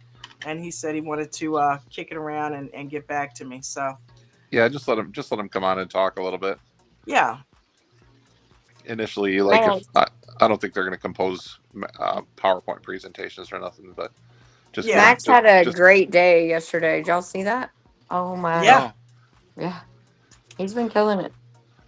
Yeah, you probably have to follow up with Mr. B, because I'm guessing because once he gets close to quitting time, he just pretty much blazes out. But maybe just reach out to him during the live and have him. Who was that one? Mr. B. Who's that? Michael Barish. Oh, right. So just give him a little nudge, and just ask him what date works out. But will do. Yeah, see if we, I would guess Mondays usually for those guys. Any day is fine. Yeah, whatever day is good for them, because we do just topics, so it's not like I'm doing the day thing anymore. So any day they want to come on is great. And once if they commit to a date, then um, give them like some 3 day, 2 day, a 3, 2, 1 countdown. Get Mm-hmm. people on to come come listen to them and stuff. Okay. But Will do. I'll put Bayside some Jim promos is out. not right, y'all. I just want What you did to he know. say? Bayside Jim He is always says that. said What did he say? he said that 2-to-1 ratio applies to life also. I lost a wife but gained a girlfriend and a mistress. Oh man. What sounds is like he going on in this family? sounds like you increased his risk a lot. Oh man, did he Oh, ever? And yeah, he his sanity. Um and by the way, we do have the crypto Zoom tonight at 7. yes, So yes. that will Those of Don you said, also Don that said that's tomorrow night. she what? did not. I'm getting ready to knock his ass off the panel. Right? Oh. I'm getting And ready by to the do way, the the little crypto toggle Zoom button. last week, I think, was it last week or week before last? Went to like 2 o'clock in the morning. So I'm just Mm, saying, it's from 7 until. yeah, won't be doing So it. the while there's options on almost everything, and if you're a skilled trader, you can trade anything you want, slice and dice the numbers however you want. Leveraged ETFs are the training wheels for options. Just think of it that way. If you're good at trading the shares, you get into leveraged ETFs, and if you can handle that, and you're increasing position size, and your accounts are still growing, then the next step from there really, really uncorks some things. So not only do you have to have shares down cold, you need to have leveraged ETFs to where you're just making serious bank. Because what comes next with options, and you need to paper trade options for a very long time, because you'll find out very quickly how fast things can get goofy. When trades go against you, they go against you hard and fast, and it'll wipe out your Hmm. premium. Um, and your risk management, everything changes. Your whole mindset changes. Everything changes for options. People are eager to get into options because things can pop. They can give you more for your money. It's a gambler's enticement. But I will tell you, there's no need to go there. Consistency is what makes you money. Increasing your position size with consistency is what makes you money. Options is just a different way to slice the apple. But there's so much more you have to learn on options. And people, I see it all the time. People with a $500 account, they get in, they hear some options trades pop off, and then right away it's just like I gotta. It's like, I'll be careful. I'll just start with one, or I'll just start with three. Come on, who are you kidding? You're lit. Your fuse is lit. Your gambler antennae has shot out the top of your head, and greed has taken over your brain. You do not need to be messing with options while you're learning, and you need to be options trading for years on paper before you ever put real cash to one. There's just so much more to it. I never really thought of that though, Palm. That's a great point that the leveraged ETFs are a A good step training above ground. the shares, right? They're the Yep. in between. That's such a great point. I never thought about that. If Hmm. you can 10 and 20 and 50x an account on leveraged ETFs, then I'd say you're starting to get into the neighborhood where you can be looking at options. But until then, it's all about consistency. And I've said it 100 times if I've not said it 1,000 times. We've had members in here that have made their first millions on shares and leveraged ETFs. You do not need options to become a millionaire, but what you do need is you need a whole lot of time, a whole lot of screen time before you ever touch your first option. I see people in here all the time with less than a year of experience. They knock out a few trades, they get into some options, and then reset their account. Or they've been making consistent gains, and they get into two or three options, and they wipe out 50% of their account.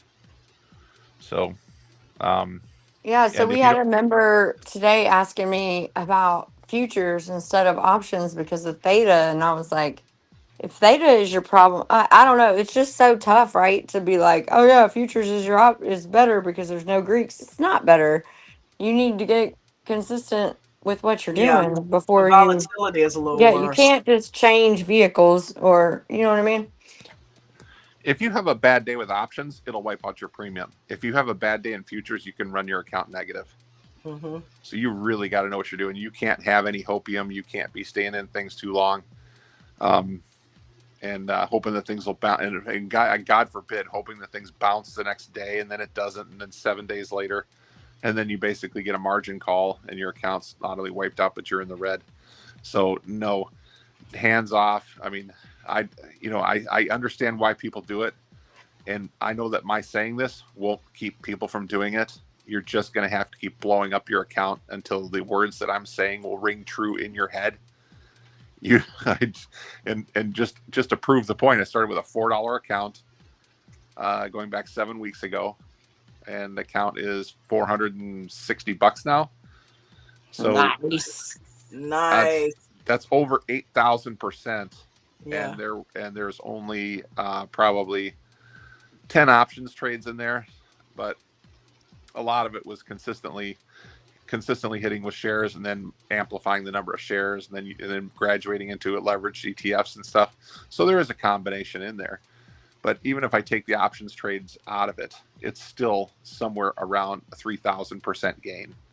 So I don't need to hear from anybody that they can't use shares and leveraged ETFs to grow the bejesus out of accounts starting with less than $5. So I know it can be done. So if you don't believe me, keep doing what you're doing. Keep blowing up your account. Keep forgetting about risk management. Keep forgetting about everything that Dawn just taught you in the last hour, and then blow off everybody, because you're just going to be super careful, and you're going to go in with a couple options, and you'll just be in it for a little bit, and then it's like then everything else just unravels.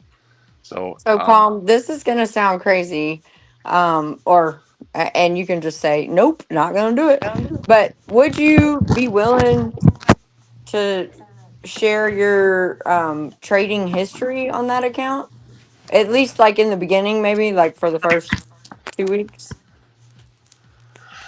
God, I have to go. I can go back and try to It would just be screenshot it and cool. stuff. I think people could really see that, like, yeah, you made 50 cents that day. You know what I mean? Like, Or you can just do what I'm asking you to do. I know, but Um, sometimes people need to actually see. But I feel you. And like I said, you can just be like, nope, not doing that. so I quite often share trade by trade. I tell quite often, if I'm talking you through something, I'm in it. But I Mm-hmm. can't tell you go and buy here, and I can't tell you go and sell here. And when I'm talking about the possibilities from here, or the patterns completed, or such and such, or if I were to sell off into here, quite often I'm telling you things that I'm doing while I'm doing them. And a lot of quite a few of those, I did post in Zoom chats. I posted what I was trading that day, and then you can leave it up to your own imagination, the number of shares and stuff, because it's not much. I mean your $4 account, I don't mean. Yeah, I mean your $4 account. yeah. So quite often I was posting those things in the Zoom chat. I was Oh, were posting you my okay? my I'm sorry. SPX, Yeah. my Tesla, and then I told and Open Door. Believe it or not, Open Door was a big chunk of it. There was a few hot stocks in the pre-market. But MSTX was a portion of it, but a lot of that was done with Open Door, and then some of it was, God, what was the other one? Oh God, I can't think off the top of my head. WTI. Yes, um, ONDS. WTI was like 10 cents a day with a small portion of it. And then there were some days where I just didn't want to babysit it, but I've been able, for the most part, I've been able to get 7 to 10 cents a day every single day out of that. And it doesn't take much to figure that if you have 35 trading days and you're making 6 or 7% even on that slow mover, but I was actually trading Open Door, and there were days where I was getting 40, 50, 60, 70 cents. So I was getting way more than that on some of those larger Open Door days. And then there was a couple options trade in there where it went from one of them was, I think I bought an option for 87 or $89 and sold it for 126 or something. So there were a couple in there where I got some 20 10s, 20s, and 30s in there, but the majority of the rest of it was just share trades. And how many times have I been talking about WTI and open I door? And know. I know. I WTI was pretty still, much yeah, invented. I I got choose that from one of your WTI videos. every day. I still Yeah, Yeah, do. I go look WTI was at like it. this was like the shortest mover. If I just wasn't didn't have time to pay attention to it, I was pretty much getting 10 cents or more per day out of that. And then open door, man, when there was volatility in it, easy 30, 40, 50, 60, 70 cents in a day. And repeatedly. Sometimes it was 20 cents over and over and over and over. So I could plow through that one several times, right? Wow. Until my buying power was gone. So Wah wah. And That sucks. just to kind of put a cap on that, 2,000 shares at 20 cents. That's $400, gang. So yeah, I it's mean you it don't wasn't need big 2,000 shares moves. because I only had a few $100 to work with, but every Yeah. single day, you know, 20 to averaging out 20 cents per trade. Mhm. It just adds up fast. Yeah. So yeah, it doesn't. Hi, Bubba. We talked about the open door scenario of basically 5 to 700% in 30 days if you're getting 20 cents a share, Mhm. right? How hard is Yeah. that? So It's not practice it it's one share not. at a time. Yeah, Yeah, I I don't know have that. WTI in my margin account. I never post those gains. I should. But yeah, I trade that there because it I can don't be know. a swing for me. Yeah, and I know that during the afternoons I would say, okay, let's go back and take a look at our case study. Open door developed a channel here, or it had a breakout here and it went to here, and here's a good place to be stopped out. And then it settled into this channel here, and it settled into this channel here, in these two different day parts. Well, I can't like sit there and tell people buy here now. It's in the channel. Sell here because but I can tell you what I can tell you. Every time we had an open door discussion, I was telling you what I was doing with that stock for the day. So there was a handful of others. There was some pre market stuff, but I usually with an account that small, I was like taking like 1 to 3 to 5 shares of something. We had a couple of those pop off, but I generally don't even do that much with those. So Sweet. yes, the percentage is there.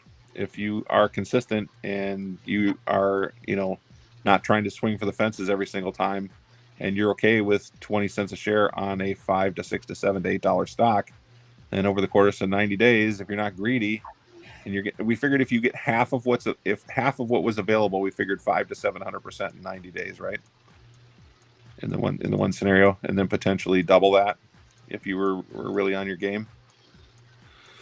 So, Palm, thank you so much. Nice. Yeah.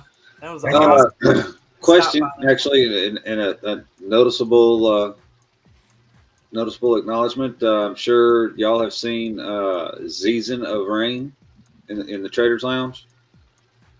He's been there quite a bit. Been there a lot. Okay. No, you don't recognize the ZEA? Is it a trial guest or a new member? See, now a new Diamond Lifetime member. Oh, nice. Okay. Congratulations. Yeah, they've been kicking it around for a little while and asking a lot of questions about it, and finally got it done today. Nice. Is he down there in the chat? No. I just looked in the Traders Lounge. Must be super intelligent human being Sweet. because it's going away. So It is. I mean, It is, guys. Might as well get that diamond. It encompasses everything. So if you're gonna spend $2,500 to get the VIP because it gives you the gold, that's cool. But 2 payments of $2,500, you can have the diamond and have that and crypto and futures. Yeah, if you're familiar with how businesses grow, this is not an uncommon start to a business that's only a few years old. So, to build a base and to provide an exceptional opportunity and people that can provide some testimonials, and then after that, it's just off to the races. And I've seen some programs like this develop over the course of literally decades, and they don't have lifetime memberships. They did it early in the game. They got some OGs, and everybody else is on subscriptions permanently. And some of those fees are like what Coach was talking about. I see some of those, $10,000 a year, and more. and you pretty much just watch a dude trade. And there's more than a few of those. Yeah, And then you it's don't like, get the interaction. yeah, you don't get the training. You just don't get the training. You're sitting there hoping to, look over the person's shoulder and maybe copy some of theirs, but they're not explaining why they're doing stuff, or they might be a little bit, but that's nothing like what you get here. A lifetime membership is just insane. I was like, I can't believe he's doing that. It's like future money gone. But from a student perspective, it's like, imagine graduating from college and then being able to go back anytime you want and update all your coursework and refresh on things. Shit, tell me the college program that does that. And this is every bit a college program. Every bit. You get advanced. You get every level. You get everything from basics to PhD level. Season. I mean, there's people in the room that are institutional traders, decades of institutional trading. The depth and knowledge is unbelievable. It is every bit a PhD course. And they're willing to share. Yes. So, Paul, would you say, like, from a macro charting standpoint, it's a no-brainer? It's going up to the upside? Yeah. It's beyond a no-brainer. Imagine if somebody told you that I don't know, North Carolina was going to start a university, a state university, and their first students, they were going to charge $5,000 a year, or maybe $2,500 a year. But then they told you that you could get your 4-year degree with $5,000. And by the way, that's going to be $250,000 once they get up and once they get up and running. I mean, it's like, you may not believe it because it seems kind of small, but after the fact, when everything's all grown and big and there's different rooms and things have scaled up and there's thousands and tens of thousands of people, it's like, you're going to look back at like, man, I was there, but I just did, you rationalize all that stuff. So no, this is literally just the infancy of it, first 3-4 years. Yeah, if you get an opportunity like that, oh my God, take advantage. It's just crazy. Compare it to any college course or courses or semester, and you're getting PhD level understanding on something that you can make a career out of. Holy crap! Not to mention countless proven track records. My mom was here today, and she's a trader, but I mean, she's a long term, but she does cycle. Like, she doesn't hold and just hodl forever. But anyway, she was like, I just wish I had bought Netflix, and I always knew I should have. And so I think that American Dream Trading is like, I just wish I had. She buy it now that they've split? No. She doesn't anymore, for multiple reasons. But she has a couple things that we are still holding because they're just too low to let go. But you know what I'm saying? Like, this is too low to let go. Like, what are you talking about? This is, if you search around some of the other things, and most people did, you surfed around a whole bunch of different rooms, right? You would have to agree that after seeing all the silly shit that's out there, all the like kindergarten and preschooler like nothingness that's out there, and then there are quite a few respectable programs. But ADT is Ivy League in every way.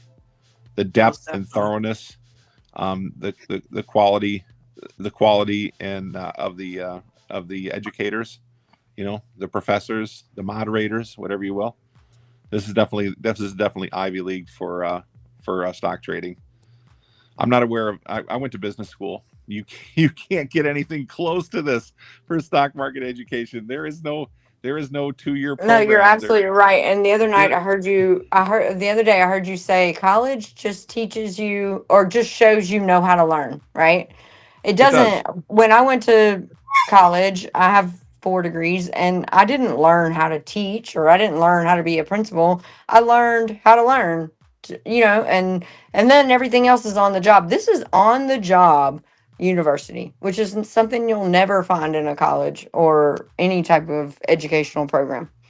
Yeah, physicians are the only ones that once they've completed a certain amount of education, then they have a residency, or they go for what do you call it? It's not a residency. It's internship. Yeah. I mean, this is like. I think it is a residency. I think you're right. I think it is residency. So, well, Residency, I think, is once you actually get your PhD and then you work at a hospital. Right. You're on And their you're resident there. staff. But but you think about it, you can get all of your kindergarten through high school and college level stuff in here. And then while you're getting out, and once you've accomplished those things on your own and you're actually starting to trade and make the money, and you're doing it with the support of the other accomplished professors and stuff on call all day long, and a group of them one-on-one, yeah, it's Ivy League with the deepest possible support. So no, it's this is exceptional. And to balk, I mean, you think about what you can make, once you get through your paper training and you think about what you make in your first 30, 60, 90 days, once you convert to cash, it just to $5,000, you're just gonna sneeze and run. I mean, it's pocket change. Well, Yeah. and okay, so I also in college never had a professor that showed me she could teach, right? Yeah. And or he. And in here I've seen people make, I don't know, $25 million in a day, and grow an account from 700 to 11 million, and watched people make 4,000 in 25 minutes, and I've seen it. I have a number, like I know it happened. So I Yeah. never saw one of my college First professors check. actually teach a group of adolescents, right? Not one time. Those are the things that are possible, but you just have to know that when you start off, do the things that we're telling you to begin with. Develop the consistency. Learn all the stuff and the things. Learn to chart, because I mean, you just can't go anywhere else without it. I mean, you guys ever watch the Red Bull thing? Where they like try to make little airplanes and stuff and run off a cliff and land in the lake. On YouTube, where you see people like they make like cardboard airplanes, and then they jump off the thing and they land, and everybody stands around and they laughs at it or whatever. I haven't seen that.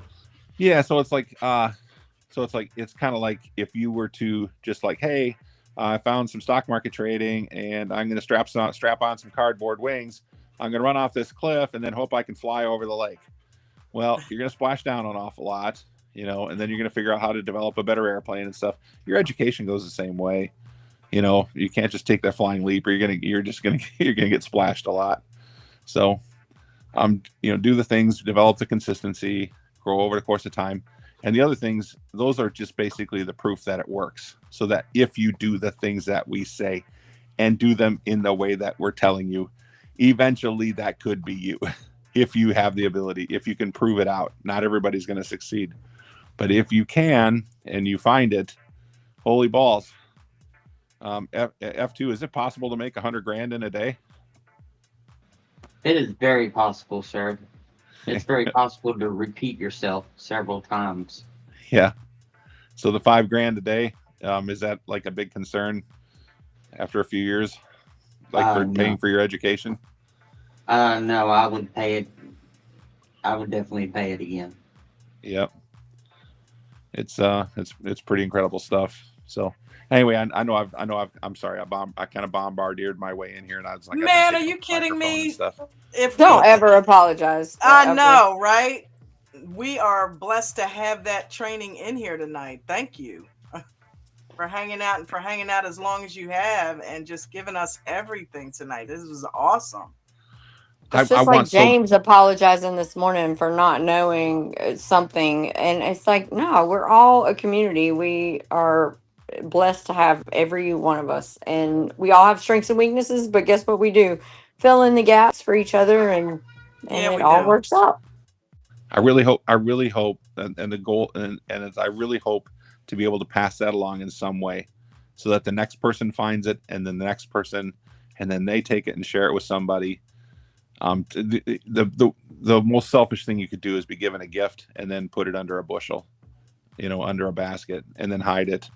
It's like, especially when it comes to something that you could share and help, make somebody else's life better and encourage them and stuff. So, absolutely. Yeah, keep it simple, be consistent, develop with consistency. 20 cents a day on a $7 stock is a miracle just waiting to happen. If you can find it, if you can chart it, Don't wait for somebody to tell you when to get in, or don't wait for coach to call it out. You got to develop these skills. You have to learn what the EMAs are. You have to learn, you have to learn what the things are. You have to, and the screen time's really the only way to do it. But take those things, write them down, do all the things. And over the course of time, it just starts to make sense. And then once you can kind of get into it, not everything's perfect, but good Lord, when you do get that consistency, there is a point where we can pour a little gasoline on that fire, and then everything goes woof, and it just really, really takes off. So I remember having a conversation similar with our $700 starter, and about and a way to pour gasoline on that fire, and that person took that seriously too, because once you learn the consistency, there's a different switch that has to be flipped. And then but you can't flip that switch until you're consistent. So a lot of people are trying to go to the area where everything goes woof, and that's where your account is up in flames. Your account goes woof. Yeah, your account goes woof. Yeah. It's like it is toast, it is pasted, you got dollars left, and then the next thing you know, you're drawing more money out of your checking account so you can continue to try to keep playing the game. Nope. Consistency, just keep getting it. And then speaking of that, Paul, if I could, I want to interrupt, but I missed a question in the chat from Keither for you. Okay. Keither. When simulating a $4 account, did you simulate no shorts and only trading what's in the small account per day? I did not short anything. It was only cash buys to the upside. Cool. It sucks. I got to tell you, start with $5. That seemed like impossible. Starting with 4 was just miserable. But it was like, okay, 7 cents here, 12 cents there. Just kept hitting it on WTI, crawling out of the hole. And then once I got that up a little bit higher, then I looked for the next stock that I could afford, and literally doing it like a share a day. It's like I buy that share, I make 12 cents or 8 cents or 20 cents or 30 cents, and that's it. I'm done. I get one try, one share, one day, and my buying power is gone. So that really sucks, because I'm sitting there all, in a lot of cases I would, because I'm like, I can't afford any risk. So I wasn't jumping in at the bell.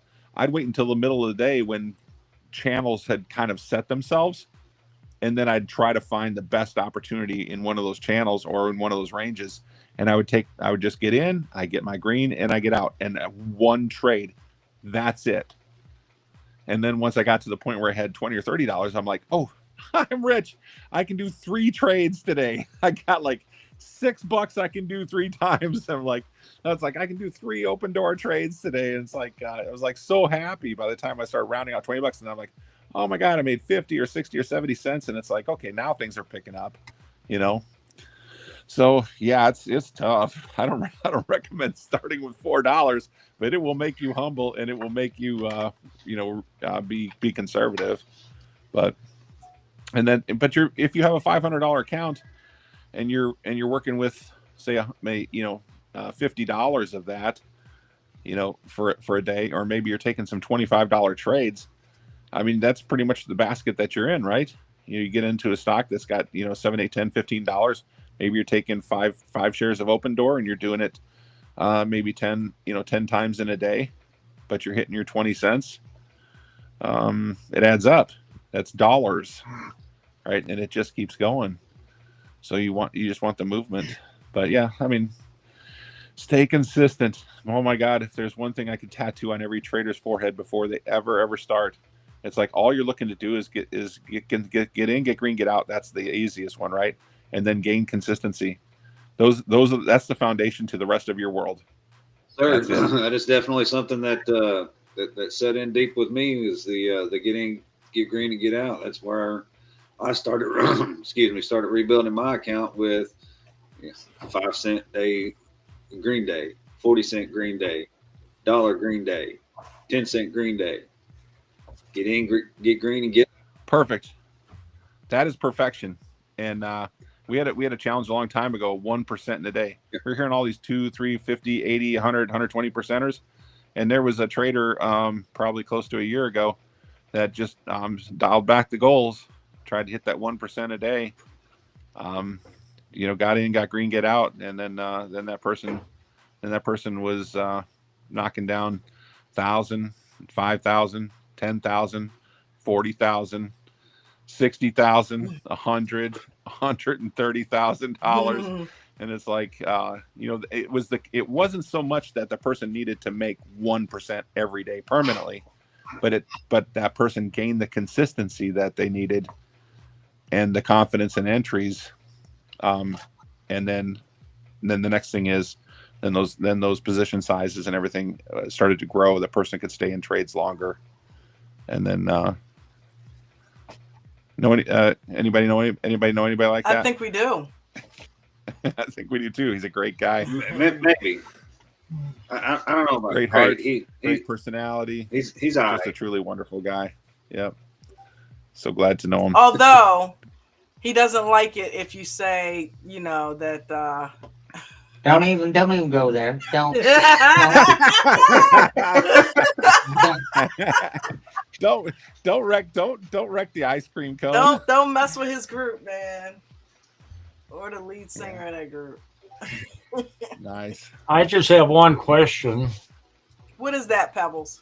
This $7, this 20 cents that you're talking about on a stock. How do you figure that out?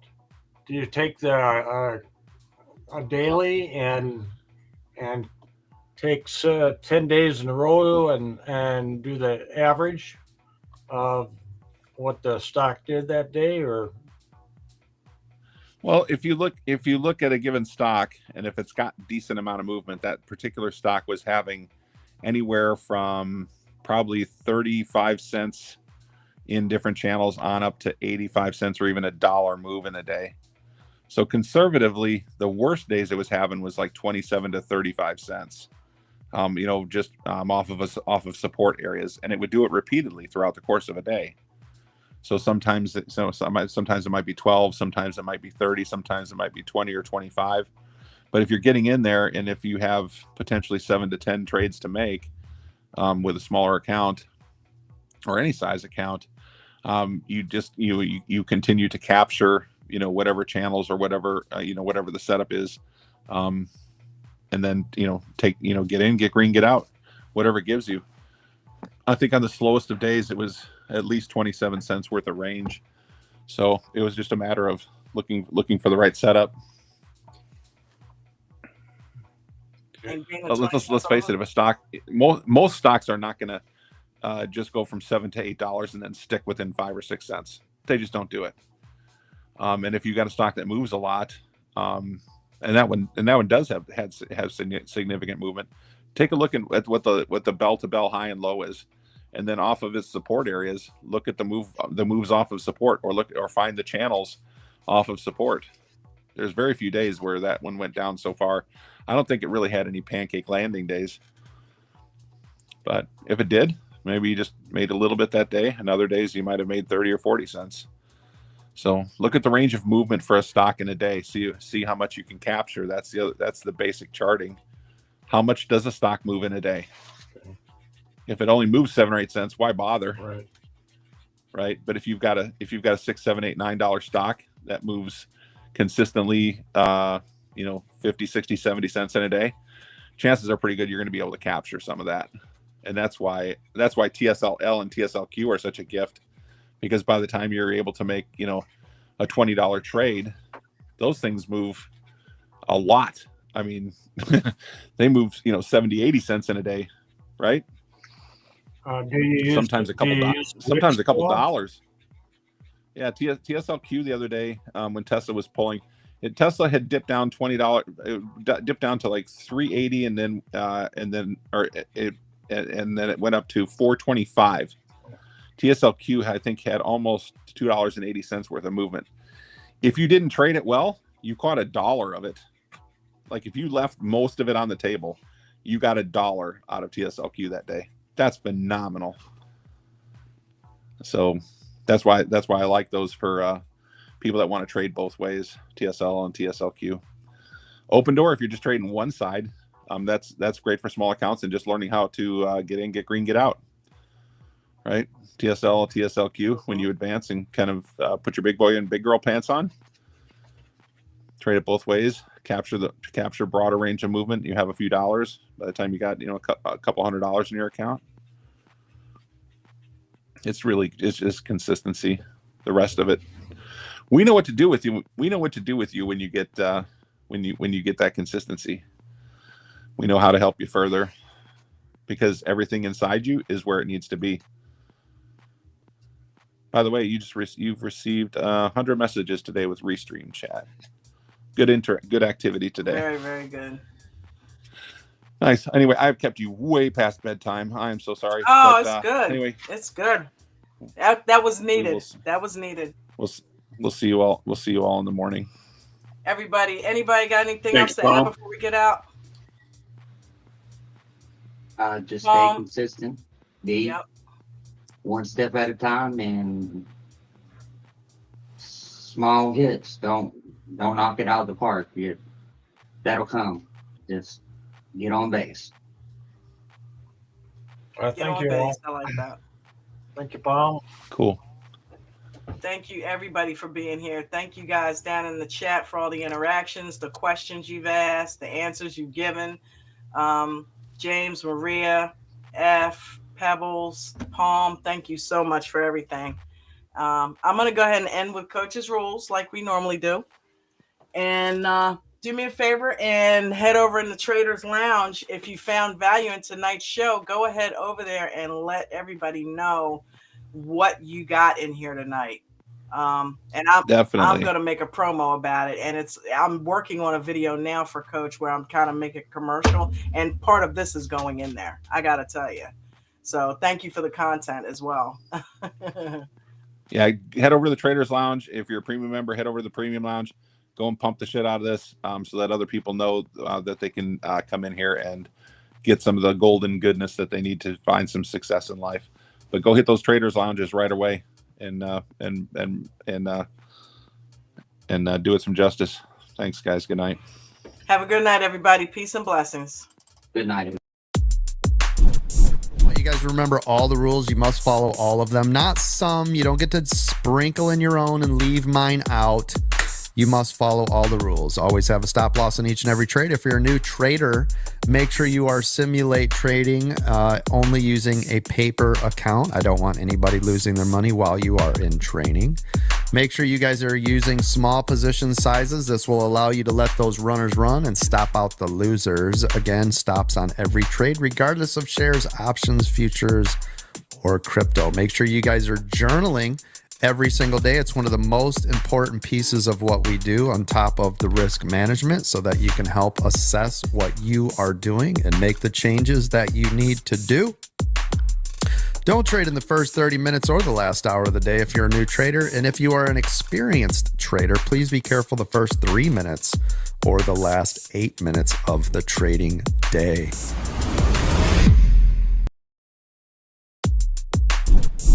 You guys remember all the rules.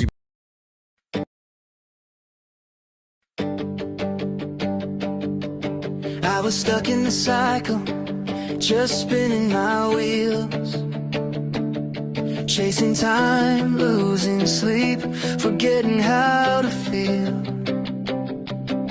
Dreams collecting dust on a shelf in my mind, till I found a spark, a way to realign. Not just numbers, charts, or lines on a screen. It was a mirror that showed who I could be.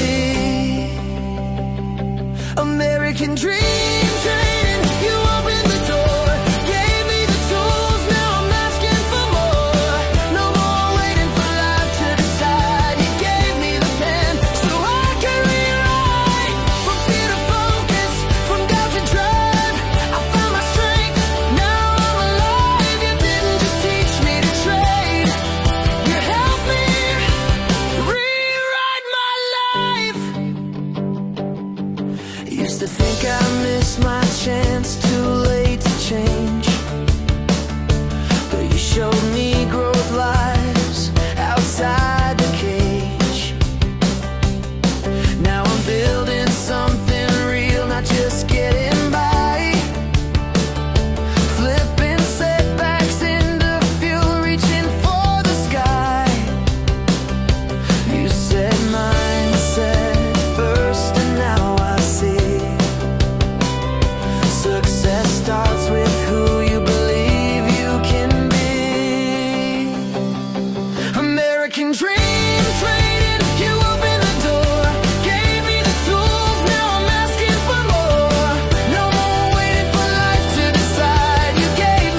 about luck, it's learning to lead,